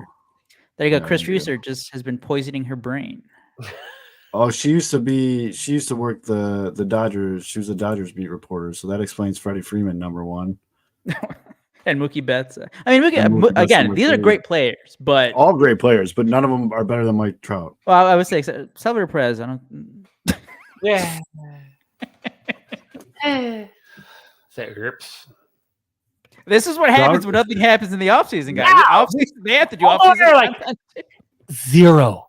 The 0 major league deals for the Chicago Cubs, and it is December 20th, 2000, our year of the Lord, 2023. Do you think that the Cubs are going to make any moves before Christmas? Although, because 0 is 0. No, because I think everyone's. Oh wait, she actually explained herself in a tweet. Oh wait, She tweeted out the picture and said, "Your thoughts?" ? She said, "Trout is 8th on my list only because of the amount of time on the DL/IL. If it weren't for that, he'd be number 1. What say you?" And then our friend Patrick Nolan responded. he knows. He said, Trout has 4 of the 8 best seasons of any player to debut since 09 and has more WAR than a majority of Hall of Famers through the age of 31. You asked for thoughts on this list, and well, I don't care for it very much at all. Trout is number 1, and it isn't even close. And apparently, she had an affair with the Dodgers player. Oh. Dude, Alex, nothing gets by Alex. If anything happens, Alex has it in receipt. Alex, well, because he hacks their email. Is what he does. So Missy, by the way, good luck with that. He's seen your. I mean, if this was like to just like generate like wait, shit, he's seen mine. Interaction, that's fine. I get it. But wait, I think I did see this. I forget. I think it was earlier this year. It was with Chris. The first reply under that tweet is, "You shouldn't have a job analyzing baseball." This is why no one likes you. What were you watching for the last 14 years? It's probably the 2 N's. Like, why does she have 2 capital N's? I don't know what that means. And now Yankees fans are mad that Aaron Judge isn't on this list. I guess he's better than Salvador Perez. Everyone's got their rage. Like, no Aaron Judge. Not the fact that the greatest ball player besides Ohtani alive. It's a pretty good majority of these comments are about Mike Trout. Wow. 14 years. Wow. And all the famous memes are coming out. Our expectations were low, but holy Buster fuck. Posey! Like Buster fucking Posey? Yeah. The guy that's such a bitch that we had to change the game rules because, like, he doesn't know how to actually protect. Buster Posey was good, but he didn't know how to fucking protect himself, and the game changed its rules and fucked itself. So Buster Posey can actually kiss my ass because he actually created soft ass catchers that don't know how to actually protect themselves. Buster Posey and the idea that they were protected instead of protecting themselves. And Buster Posey can kiss my ass. I am so anti Buster Posey. It's actually insane. Kids learned about how to play the position that's called the tools of ignorance for a reason. I mean, if she's going for the whole, no bad publicity or no publicity is bad publicity, she's nailing this one because there is a lot of interaction on that tweet. But I don't know if it's worth sacrificing any kind of credibility that you have because I don't know who she was before this, but I can tell you one thing: I'm not really going for it. For I'm going to be seeking out Alana Rizzo's next top 10. No, her and I'm not going to go for a baseball history lesson with Ben Verlander, but it's just, oof. Yeah, I've seen a lot of people just referring to him as the lesser Verlander, which is rough, dude. That is rough. Oh, man. That is rough. All right, I think we can just kill it there. Mitch didn't want to grace us with this. He probably watched this show and was like, I'm not getting on that shit show. He's like, yeah. He's a huge anti-Trouter. He thinks Trout sucks. Yeah, Trout outside of his top 10 list. Yeah, Trout. Larry Garcia had more hits on him. And people do forget that Larry Garcia had more hits than Mike Trout in 2019. Yep, in 2019, Larry Garcia. Don't look up any other fact or stat. Or just know that. games played or anything like that. Don't just. We should really make that shirt and just have it say Larry Garcia had more hits. Oh, you know how they do the side by side comparisons on Baseball Reference? Like we should do that, but just the hit column. And just block the rest of it. Just black out everything. I might do that. That's pretty. By the way, everyone that's listening, this is actually how our DM goes. This is just us DMing right now, but we're just doing it verbally. This is pretty much random shit just pops out. Like, oh, let's make a shirt about it. Oh, to answer your question, Kevin, I don't think the Cubs are going to do it. I don't think the majority of any team is going to do anything until after Yamamoto signs, which hopefully is this weekend. Hopefully, they said by Christmas, right? Yep. By Monday. Drop. See, this is the worst part. These organizations are pissed. Too. Dodgers are happy, but you can't sell jerseys for potential players until they've signed with you. So they can't. Christmas is terrible. Like Ohtani, Dodgers are going to fucking hand over fist. Watch their jersey sales. But now, Cubs, I had someone today, God bless their heart. God bless them. They're nice people. Said, what are the odds that you think that Christopher Morel will be traded? He's my dad's favorite player. I'd like to buy his jersey for him. Will he be a Cub in January? And my response was, I think so. Because I don't know. Like the Cubs have plugged his ass so hard on social media, like with like highlight reels and his stuff that he's going on like in the other league. Are they selling him to Cub fans or are they selling him to somebody else? And that's what I'm like your guess, Aldo. Like, what should I tell them? Like they said, should they buy their dad a Christopher Morel jersey and he's his favorite Cub right now? I mean, mark my words. Somebody clipped this when he's traded, but I don't think he's going to get traded. I think the way Craig Counsell's talked about him again, that could be just pumping up his tires. Hey, other teams, I think he's great, but I think we're going to be seeing a lot more of Morel playing on the field. I think there was a big disconnect between David Ross and the front office in terms of what they thought about Christopher Morel. Really good point. Because Morel was mostly, I know he looked brutal on defense. But I think there was a disconnect on how often he would play in the field. And he was really good in a limited capacity, and the more you found he struggled more the more they got tape. So Ross might have been protecting him too, but the fact is Morel is an exciting player. Cubs fans like him. You know, is he tradable? He's a jersey seller, so you can maybe trade him if you're going to trade him.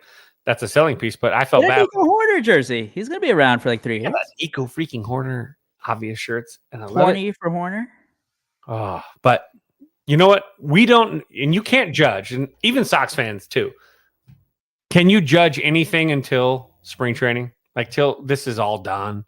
Like you can't. And Aldo and I, when I am there in Scottsdale, whatever the fuck it is, when the White Sox play the Cubs on February 28th, Aldo, I'm just telling you right now, you got to show 28th? 28th, I think. I don't know. I'm going to Innings Fest, and it's like I'm skipping the Friday early shows because they suck.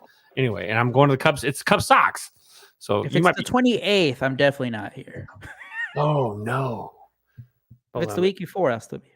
Hold on, let me pull it up. So if anybody going to Innings Fest, you guys can drink beers with me all weekend. But I want to get the lineup. Hold on. I think it's because Friday. Sox play the Friday, February 23rd. You're going to be there 23rd? Okay, yeah, I'll be in time. All right. Sox Cubs, the 23rd. That's the Friday. It's a noon game. Don't have to be at the festival till like 3:30. Gonna have it. So, again, like barely anything has happened except for like the AL Central has done some stuff. Who would you bet on right now to win 2024 AL Central? Ooh. Like who I actually think is going to win, or who I would actually who has like value to win, gambling wise? Both. Who do you think is going to win, and who do you think has the best bet, best value? Cleveland's going to win at best value bets. Kansas City right now. Okay. Yeah, I like that because Cleveland also has that first pick in the draft too. God damn. Yeah, they stole that. They have no offense. They're not even they're maybe the third or worst. They're like a second or third place team in the AL Central right now, and they got the number 1 pick. That's like last year with the Orioles. Theirs was different, I think, right? Because they weren't supposed to contend, and they contended, but they had like the first pick or whatever. Jeez, oh Pete, that the lottery kind of sucks. I'll be honest, because if the Athletics or anybody that lost 100 games doesn't get the first pick, it's a bullshit system. Hey, don't suck for that many years. That's the problem with the White Sox are going to have. That it looks like they're going to suck in 2024, but their highest pick is going to be 10th if they do. All right. So that's all though. That's Fids. I'm Zoe. Thanks for writing this out with us, everybody. I still have no idea what the comment session was about, but we will some resets. I don't know. Well, next week would be 2 days after Christmas. We'll play it by ear. Next Wednesday. What is that? 27th? Yeah. I'm in. If the Cubs or White Sox do something, we'll be on. If they don't, I don't know. Yeah, I got the Rose Bowl on. I have to leave early morning on the 28th for the Beef Bowl first, by the way. So if you guys are watching the Rose Bowl, look at the Beef Bowl, which is the Larry's where the teams get to eat. But then Rose Bowl, back corner of the end zone, second row. Bam. Yeah. All right, fellas. Fuck Michigan. Y'all be good to each other. Have a great holiday for those of you that celebrate. And be safe. And we'll see you guys next week, maybe.